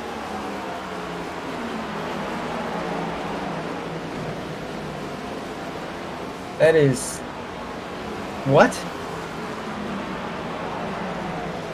So right now, they only have 4 cars on the lead lap. Dean Brummett's the last one on the lead lap. 11.2 seconds behind the leader. Brad Wright, your leader, 9.1 seconds ahead of Houghton. So right now, we're just questioning on whether or not these guys can make it to the end or not. We'll have to find out. So let me be your crew chief for a minute here, Jacob, all right? If this was my car, I know, right? This is my car. Oh, Mallfield brakes! Oh. That brings out a caution at lap 362. He's going to lock it down there in the 911 machine. This just shook things all up. Okay, I'm going back. Let's go back and take a look at that on the replay here. This just got very interesting. Oh. You know, this is not what Wright wanted to see. Oh, the big boss man just made the broadcast for me. Oh, huge hitting outside wall at that. Just snapped around loose on him. As we go back live. Whoa. Oh. They had enough fuel to get to the end. Ow. So they just I got race chat on still. They have enough fuel to get it. Top 4 are coming down pit road. All the lead lap cars. Question is, are any of the guys that are just 1 lap down going to stay out? That's going to be Jason Maines, Michael Sturgill Jr., and I believe Cody Turland, I think. Maybe. Jason Maines is not a lap down on mine. Not anymore. Michael Sturgill is not a lap down anymore.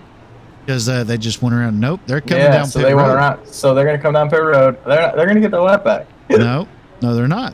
Once they cycle back through here on stops, they will still be a lap down, except for, I believe, maybe Jason Maines. Jason Maines should get the lucky. One of those two got the lucky dog. I can't remember which one was the first car a lap down. Turland was on the lead lap. So it looks like we both said Turland. We both said Turland. We changed it. Yeah. So it looks like the 12 of Wright is going to keep the lead here. Jason Maines went 1 lap down right now.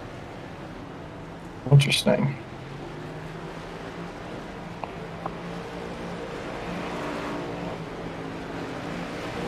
I don't know if I should announce this breaking news or not, but our buddy Jason, who was in the stream earlier for the Charlotte Street Stock race, he said he might want to make an appearance.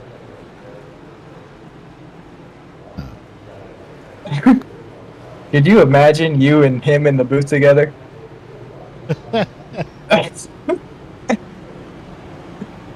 Oh, I can see it now.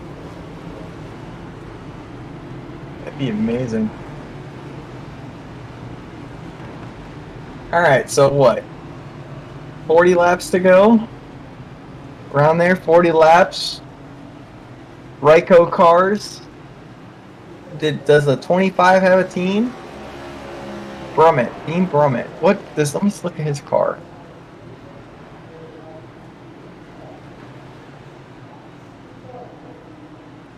What number is he? He's 96 in here. So as they are coming around, waiting for the pace car to peel off, there it goes. Waiting for the green flag. Green flag is back out at Bristol once again to begin lap 368 of 400. Brad Wright, hard on that loud pedal, gets it going, gets a good jump. Cody Turline in second, Dean Brummett in third. Now, this is a caution that the 12 of Brad Wright did not want to see come out, as they knew that grouped them back together. But man, he is driving the wheels off of that thing right now, trying to get every bit that he can out of it. Did no one get their lap back? Yes. Nanny was 1 lap down. He got his lap back. Oh, Nanny was 1 lap down. That's right. He hit the wall. All right.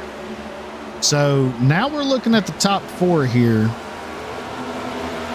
Wright, Turline, Brummett, and Nanny, and Houghton, all with fresh tires, all evenly spaced out as we have 30 laps to go. Okay, so Dean Brummett, I finally got it. He's running a K&B performance car. I had to look for it. So you got Ryko and K&B. And then Jason Mann's over there just throwing it in. Yeah, that's... I'm sure Brummett may not have liked that. I mean, no one said anything. Yeah, no one said anything, but, I mean... They've all been pretty verbal about stuff on here. So, it's been really good racing all around. Like, no one's been upset with each other. So... This is a really good group of cars, really good group of drivers, and oh, the last 25 laps are going to be something. Yes, they are, with 26 laps to go right now. Make that 25 as the 12 crosses the line. We are in the pay window for $1,000. And Brad Wright already won $100 in a random draw here on the broadcast. Holy cow, this is definitely going to be shaping up to be a big one. Brad Wright, though, really running the dickens out of that car. He is just diving it off in there. Not cutting that thing any slack. Yeah, I mean, when you get new tires, you can pretty much do what you want to do. So, it's both them Ryko cars, they're both, sending it right in.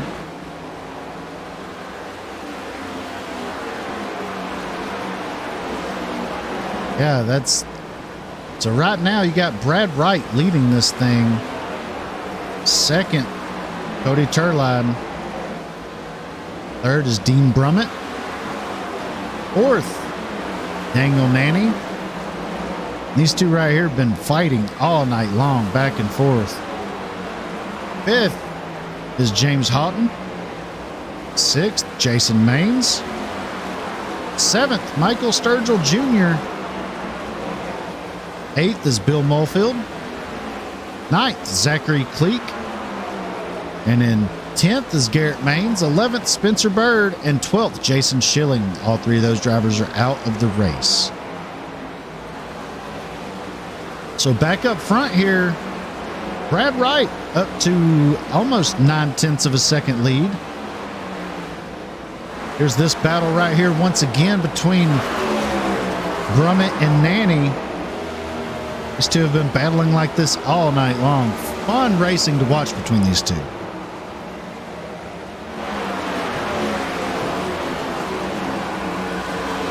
Yeah, those two have been going at it. Don't matter if it's on old tires or fresh tires, these two just cannot get away from each other. And it's funny to see that. Some people, they just have magnets, seems like. It's like some races. Yeah, well aware. Yeah. Some races you just can't get away from someone. Nope. I'm gonna throw out a first name and you're probably gonna laugh. How about Christian? Yep. Yeah, y'all two can never get away from each other every race that I've seen you two in. Yep. So, trust me, the magnet's real, and sometimes it doesn't happen, but you get some really good racing out of it. You get some really good TV out of it. Because, I mean, you hear people say it on the broadcast all the time on actual like NASCAR events, like storylines. Even though it's racing, there's storylines within the racing. Like absolutely, yeah. Ty Gibbs, Sam Mayer, they've hated each other since ARCA. Before ARCA, they raced each other. I mean, they both.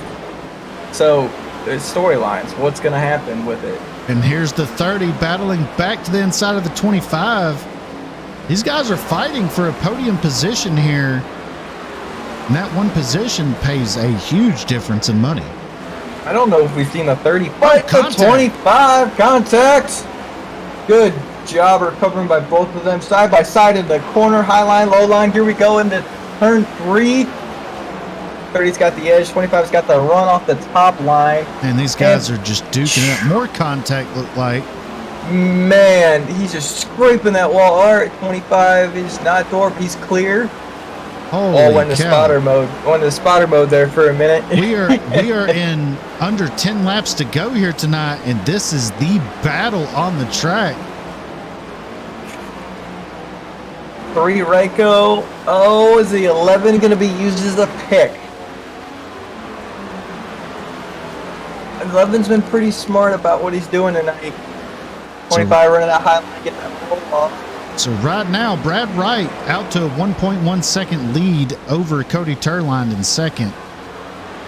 Man, the battle on the track, though, is between these two drivers right here, the 25 and the 30 of Brummett and Nanny. These two have been putting on a hell of a show all night long. I kind of want to introduce the Entertainment of the Night Award, because these two, man. Even Boss Man came in here and said, what a show. Like, 10 laps to go, 5 laps to go, my apologies, 5 laps to go. They're still battling out. I don't think the 30's done. Even though he's sitting back right there, I don't think he's done. I mean, that's an extra bit of money right there that you don't get if you finish where he's at. And we are in the pay window. Time to go. And I've run 500 laps at this track, and let me tell you, it is brutal on your mind, because one thing we didn't bring up this race is, where's pit road? Yeah. Where's your pit road? As the 41 of Houghton goes a lap down.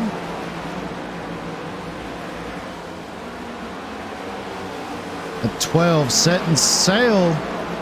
1.4 seconds ahead of Turline. 2 laps to go at the line here for Brad Wright. It's the difference between him and $1,000. Man, I know he's jumped. Hit your marks, driver. Hit your marks.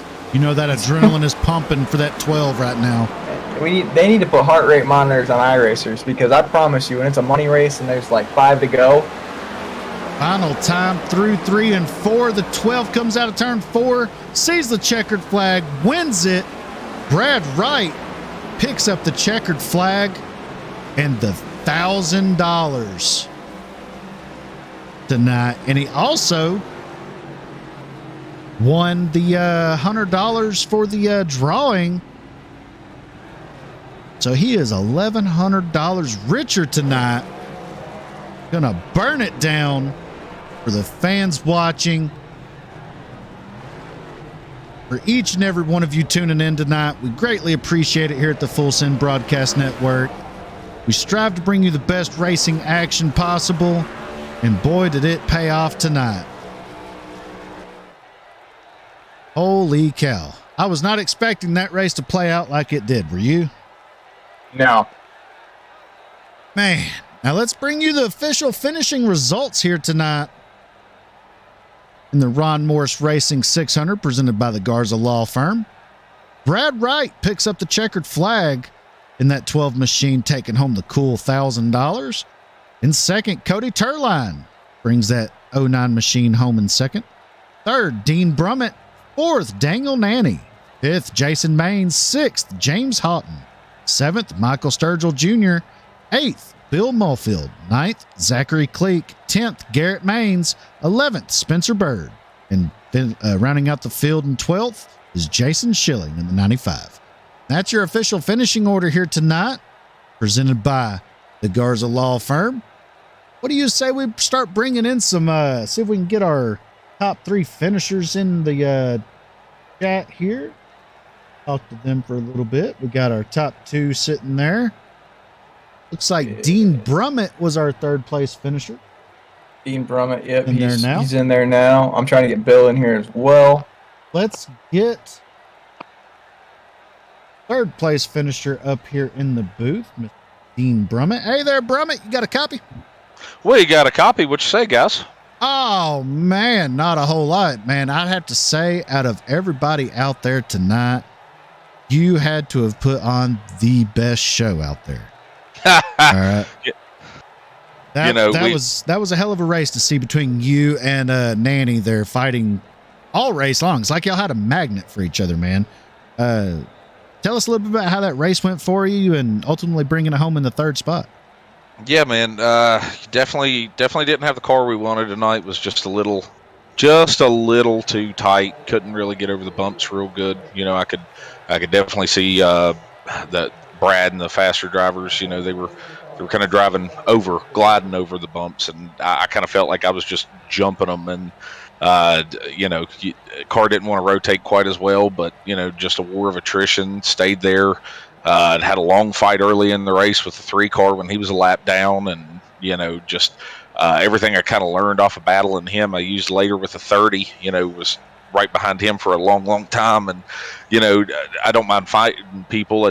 I hate it when you get past them and you drive away from them, because then you're kind of like, man, I wasted so much time sitting there just trying to fight this guy, and there at the end of the race didn't foresee another caution coming, and when it came to Nanny, I was like, man, this is for a money spot. We got to fight him for everything it's worth. And he squeezed me, I squeezed him. We both made a little contact here and there, but kept it straight. And I guess he just wore off the tires on the inside, and I was able to drive away at the end. But man, 400 laps at Bristol's nothing to scoff at. I think we should just rack them back up, go another 100, and make it the full race distance. What you say?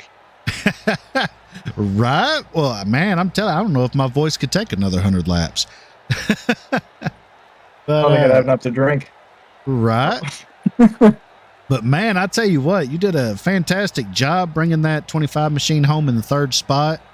I can't recall off the top of my head how much you locked in for there pay wise, but man, hell of a job. Roger, you have anything for Dean?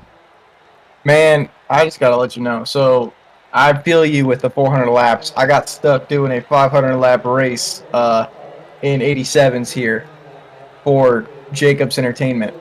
Put it that way. And it was interesting time. So props to you for holding out for 400 laps, man. Great job, you guys. The entertainment value. I was in your car more than I was probably in anybody else's, watching that wheel, watching the throttle. It was a lot of fun. So great job, man, and congrats on your win. Your I rating compared to the other people, letting you know about 3,000 difference. So I'll say one more thing. Did you hear engine-wise anything different by the Ryco cars? Yeah, definitely. Their gearing was just a little better, and I don't know if it was so much the gearing or if they were just rolling the corner so much better than what I was, that they were able to get a little more out of the car. Definitely could hear them a little higher pitched, but hey, like I said, they did the work. They put it in. It's kind of funny because I had a buddy of mine going into this race who told me to get a Ryko set up and wasn't able to find who to get them from, and now I'm kind of wishing I would have. But definitely just want to thank all my sponsors who came on board late this week. Sweeper One Carpet Cleaning Service, Eastern Roof Technologies, K&B Performance, Bobby Anderson Design, who painted this beautiful car for this one-off race tonight. And like I said, a lot of great businesses out of the Lake Norman area in Sweeper One, as well as Eastern Roof Tech, and my buddy Kevin Davidson, who owns K&B Performance in Bluefield, West Virginia, little garage. So like I said, it's always cool when you can go through, make the sponsors happy. Hopefully a third place finish will do it. I can at least rest on my laurels and say I led one lap. It was under caution, but damn it, I led the thing. That's all that matters. So, would you believe me if I told you it was 3 gears? Really, they were running in third gear the whole night. Yep. Well, you learn something new every day. Oh man, So I saw it in practice, and I didn't want people to go like us viewing in car. It was open setup, and I was curious to see how I was going to do, and I was just as surprised as you are. Well, hey, almost makes me wonder if we wouldn't have hit that gearing right, and if it would have been a little better. But like I said, man, congrats to them. Congrats, Brad, on the win again. And guys, thanks for having me. You all have a great evening. Thank you, man. Have a good night, and once again, congrats on the third place finish. Hey, thank you, guys. Bye. And that was Dean Brummett in the 25 machine, bringing it home in third in that pay window there. Let's get our second place finisher up in here, the 09 of Cody Turline. Also, let's find out if we've been pronouncing his name wrong. Hey there, Cody. You got a copy? Yes, sir. Here. Hey, Cody, you got a copy? Yes, sir. You got me? Okay, there you are. I thought I had heard something, but I wasn't sure. Hey, man, once and for all, set us straight here on the broadcast. How do you pronounce your last name? Man, it's Terlindy, just like it's spelled. So I get called all kinds of random things. I was close. I just forgot the E on the end. Terlindy. Oh, we said it like 3 different ways, and that was not one of them. I get Terlined and Tenderloin, whatever you want to call me, man. Yeah, I was saying Turland at first. I was just leaving the E off, I guess. And Tenderloin would have been good. I didn't even think of Tenderloin. Oh. Yeah, well. Anyway, Cody, once again, man, congrats on bringing it home in the second spot. Definitely didn't have the start you were looking for, dropping back and getting a lap down early in this thing. But, man, I tell you what, heck of a rally, bringing it back up in the second spot. Tell us a little bit about that race and how it went for you. Yeah, it didn't start off well. We quit to get into the car to start the race, and I lost connection. So got back in, and it said 1 second to get in the car, and I missed the start. So went 2 laps down there at the beginning. Something weird happened with the tires. I think it started me on the tires that we had in practice or qualifying, so I was way off the pace. So to come back through there and get a couple lucky dogs and finish P2 is pretty exciting for myself. Yeah, man, that was definitely exciting to watch. Now, walk us through the little bit of a incident you had. I'm trying to remember who it was with, but you got a little bit of contact there with another car, and it shot you down to the inside wall and almost hit the inside wall, but you're able to lock it down. It was the 30. Yeah, with the 30 of, I believe that was Dangle Nanny, yeah. Walk us through a little bit of that incident and how you were feeling right after that, man. How were you feeling overall about your chances after that incident? Oh, yeah, so that was out of turn 2. It was actually James Hooton that I got there. So just went in there, wasn't pushing or anything. It just kind of snapped on me. So wasn't feeling good because that's a teammate there. That's the last people you want to hit on the racetrack. So felt it out for a couple laps, and it felt pretty decent. So from that point on, it was just going to be a fuel mileage race anyway. So just went to saving and trying to keep contact with P2 there and have something for him there at the end if the caution didn't come out. Yeah. So you said it might have been down to a fuel mileage race. Did you have enough to make it to the end? Oh yeah, we were good. Awesome. Really? How much fuel was there? Like a full fuel run? How many laps? I don't know on the start there. That last run was going to be 165 laps. To start that run, I was about 2 gallons short. So by the time that caution came out, I was about 3 gallons to the good. So we were definitely going to make it there. 165. I guess what I guess like 120. So I was a little bit off. That's pretty good. All right. Wow. That's Well, honestly, we were more concerned about tires there with that front end damage. So just trying to keep the front tires on it. All right. Well, Cody, you have any shout outs or sponsor plugs you want to get out there for the people tuned in tonight? Yeah, man. Gotta thank all my guys over at Ryco. Brad Wright built a heck of a setup for tonight. And I think that showed out on the racetrack. So special thanks to them, and then a shout out to Roasted Gems Coffee. We've got a special deal going over with them at Ryco, so check us out on our social medias and take advantage of that promo there. Absolutely, man. Well, much appreciated for you stopping by here tonight. And once again, congrats on bringing it home in second, taking home a little extra pocket change with you. And hopefully we'll get to see you in the next race we get to have live here on the Full Sim Broadcast Network. Absolutely. Thanks for putting this on. It was a great race. Have a good night. You as well. That was Cody Terlindy. I think I'm pronouncing that right after he told me how to say it. I already forgot. Bringing it home that 09 machine in second after having not a very good start, missing the start of the race and having a glitch where it started him on old tires. So good job for him bringing it back up through the field and bringing it home P2. Now let's get to our race winner here, Mr. Brad Wright. Bringing home the big money here. Hey there, Brad Wright. You got a copy? Yes, sir. How you guys doing? Oh, not as good as you, man. Bringing home the big money and winning the wheel spin there, winning the extra $100. Man, I'm telling you, how'd that race go for you? Bringing home $1,100 total, up front all night long, just dominating performance out of that 12 machining you behind the wheel. Yeah, it's pretty good night. Maybe not so much for my chair because I completely soaked it in sweat. Kind of getting home last minute, and the heat was, or the AC wasn't on, so it felt like 100 degrees in my room after about 50 laps of driving. James and Cody did great work on the setup. Barrett, I think, put some time in as well. So just proud of those guys for putting a good piece together. All I did was have just show up and race. So that's always nice to see a good team effort. I appreciate it. Daniel as well. And unfortunately, James kind of interrupted our Ryco podium sweep there by not thinking completely straight. So, but either way, it was a fun race. Yeah, man. Definitely put on a good performance out of all y'all tonight, and ultimately you brought it home in the top spot. So what do you plan on doing with all that money, man? You walking out of there with more money than I make in a week within a few hours.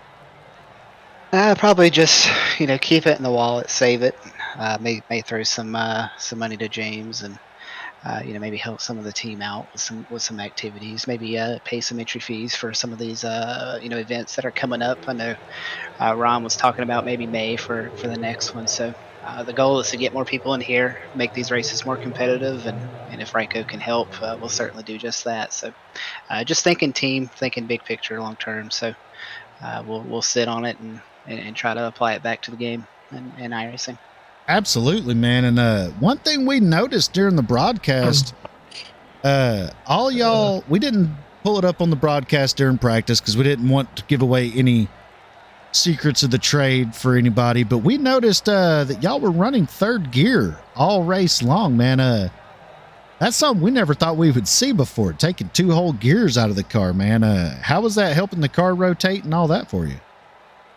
It was just keeping the RPMs up. That's something that Barrett had found when he practiced after like his 10th hour. So it was fun to see that. We spent several hours using 5th, 4th gear, and we just couldn't get the car to drive out of the corner. So we just needed more drive, especially as the tires fell off and the speeds decreased. We needed a way to keep the motor turning, and we kind of last second decided to use third gear. So just more or less just luck of the draw.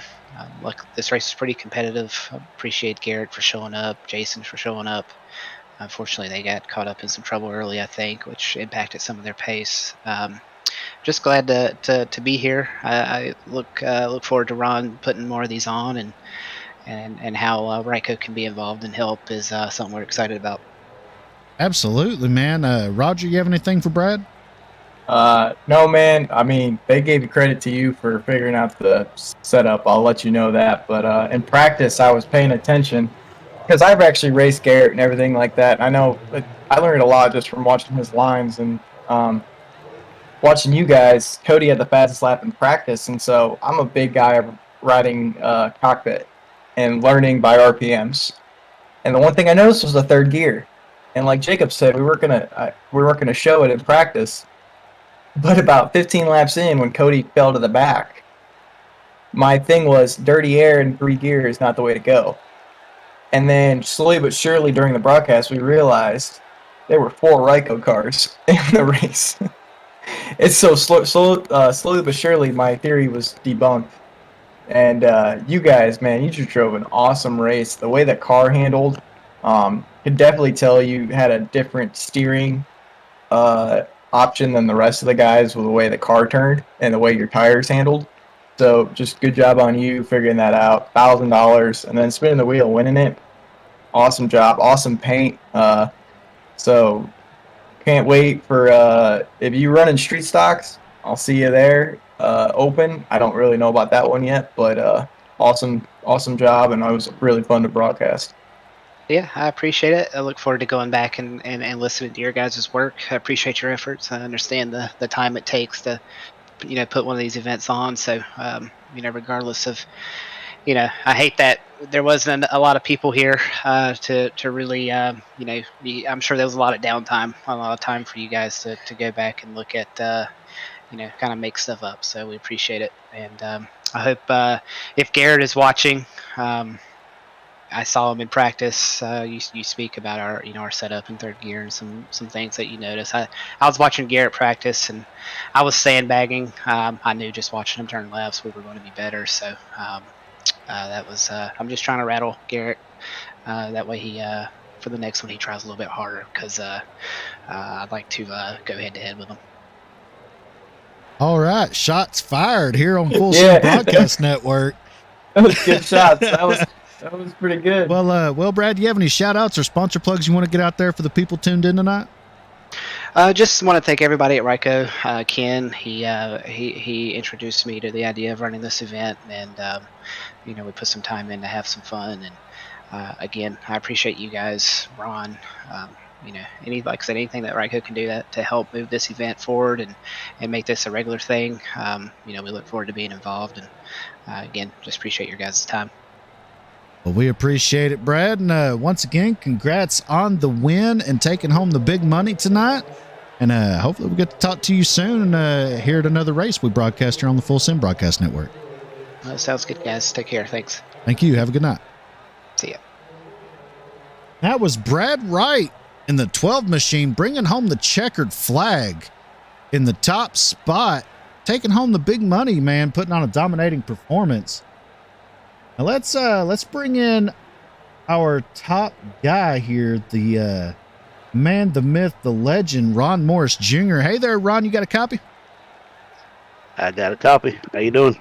Oh, I'm doing fantastic, man. Awesome race, awesome ending. Seen some great battles, man. Tell us a little bit of what you thought about how both these races went and ultimately what you have coming down the pike. Yeah, I thought they both went good. We had some good racing. These Cup guys, man, they amaze me. I told those guys, like, you guys are some amazing drivers. I hope I can drive like you one day. But I thought they put on a really good show, and I just hope next time we have a much bigger field. I was just chatting with those guys in the waiting room about what to do to build the field up a little bit. So we got some ideas, and I'm going to be open to ideas, and we're going to do this again towards the end of May or beginning of June. It's going to be in Charlotte for the next one, and looking at doing a street stock race and either a truck race or a cup race. Not sure what. I might do the old cup cars for the next one. Yeah, man, that sounds like a good idea. I'm open to all that, man. Open to driving the street stocks.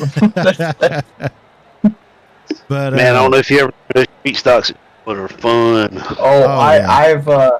I've run the street stocks. I'll actually, you know what? I don't even care. XCal. I lost a lot of money in a street stock race. Yeah, I ran that massive well PD they had. I made the field. I got my money back. I ran real good. I was running top 10, top 15. Yeah, I got wrecked on the last lap in second. Wow. Yeah, I started doing money races at doing Charlotte. Racing in them, doing Charlotte and Michigan street stocks like every Friday night. That was fun. Yep, I feel you. So I will be at Charlotte. Count on that. But yeah, I'm man. gonna try to do about 4 of these a year, like one per quarter. We'll do another super speedway race before the end of the year, and I know that'll fill up in like 3 days. And man, I might just open it up to heat races and try to get a couple hundred entries and pay big money. Yeah, man, and that's actually what we're aiming to do here at the Full Send Motorsports side of it. We're actually going to be putting together a race on Memorial Day weekend, that Thursday and Friday before Memorial Day. Similar layout, kind of like what you had with an I rating cap for the first race and the second race being no cap, and secure sponsorship and all that for some big money to be paid out there, man. Love to have you be a part of that. And yeah, man, maybe we'll talk about that soon. Yeah, let's do it. I'll be glad to either help you out with it, race, or help with race control, whatever you want. Just let me know. I'll be glad to. Awesome. I actually think that's a great segue to bring in our next person here driving the military paint scheme. Hey there, Bill Molefield. You got a copy? I sure do. Hey, man. We've been trying to get you in the broadcast booth the whole third stage, man. How you doing? You know, I am doing well. I really am. What a great night of racing. I know, right? Really fantastic. Unfortunately, man, it wasn't too good of a turnout for you with the damage that you had, but hey, man, props to you for keeping it in there all race long. I did my very best, but you know, I mean, come on, Brad. Wow, Ryko came to win, and just an incredible show he put on. Yeah, man, it was definitely a show for sure, and it was really cool. Really cool to see out there. Roger, what you got for Bill? Yeah, so Bill, I don't know if you know this or not, but I am active duty military. Good for you. I do a bunch of iRacing, broadcasting with Jacob here in a bunch of different leagues. And man, I've seen that paint scheme a couple times, and I got to tell you, that is awesome. And I greatly appreciate it. The fact that you put every branch on there, the camo, everything like that, right? Like, I run camo cars, I got my sponsors on there and everything like that, but the fact that you have every branch and the 911 and everything like that, that is truly amazing. And for me, that it means a lot, man. And end of Memorial Day weekend, Full Send Broadcast is putting on a Memorial Day race, right? 22 a day. I know you've heard that phrase before. That's kind of the theme of it. And I would love to see that car on the track for that race. Well, by gosh, there's a darn good chance, God willing, I'll be there. And yeah, you know, at the Garza Law Firm, we are, I mean, just packed full of veterans. If you see on the back of the my truck, you'll see actually all the ranks, everything from commander, lieutenant colonel, right down to myself as a petty officer. But yeah, we believe in veterans, and we believe in entrepreneurship. That's one of the things that we're working towards, is that, you know, we really do appreciate entrepreneurs. And this venue with iRacing, everything from, of course, broadcasting to, you know, building cars, racing, promoting, there is no doubt that we are stepping into a new era and a new just a new regiment of entertainment, and we want to be on the ground floor of that. Well, I'm definitely have to get with you because you're the officer, and I'm an E5 United States Navy. So yeah, there I was. I was aircraft handler, crash and rescue. Okay, so I'm actually in Tennessee right now. It's where I work. It's where I'm stationed, and I saw the volunteers thing. I'll let you know. Go OSU, Ohio State Buckeyes. I'll say it. So, got to give you the volunteer little snub there. But I'm definitely going to get with you here in a little bit, because the fact that you still do that, and the fact that you see iRacing as an outlet for entrepreneurship and everything like that, it shows a lot, and I greatly appreciate it, because I don't know if you know this or not, but from the esports side, active duty, the military started endorsing esports, but iRacing is not part of esports in the military. Well, what do we got to do to change that? I'm working on it. I've tried working on it. Actually, name drop people with people right now. I'll talk to you offline about it. But it's been talked about, and there's not enough support. So the fact that we're in the military and everything like that, and you're saying that you see it as a giant, pretty much opening branch, that just shows.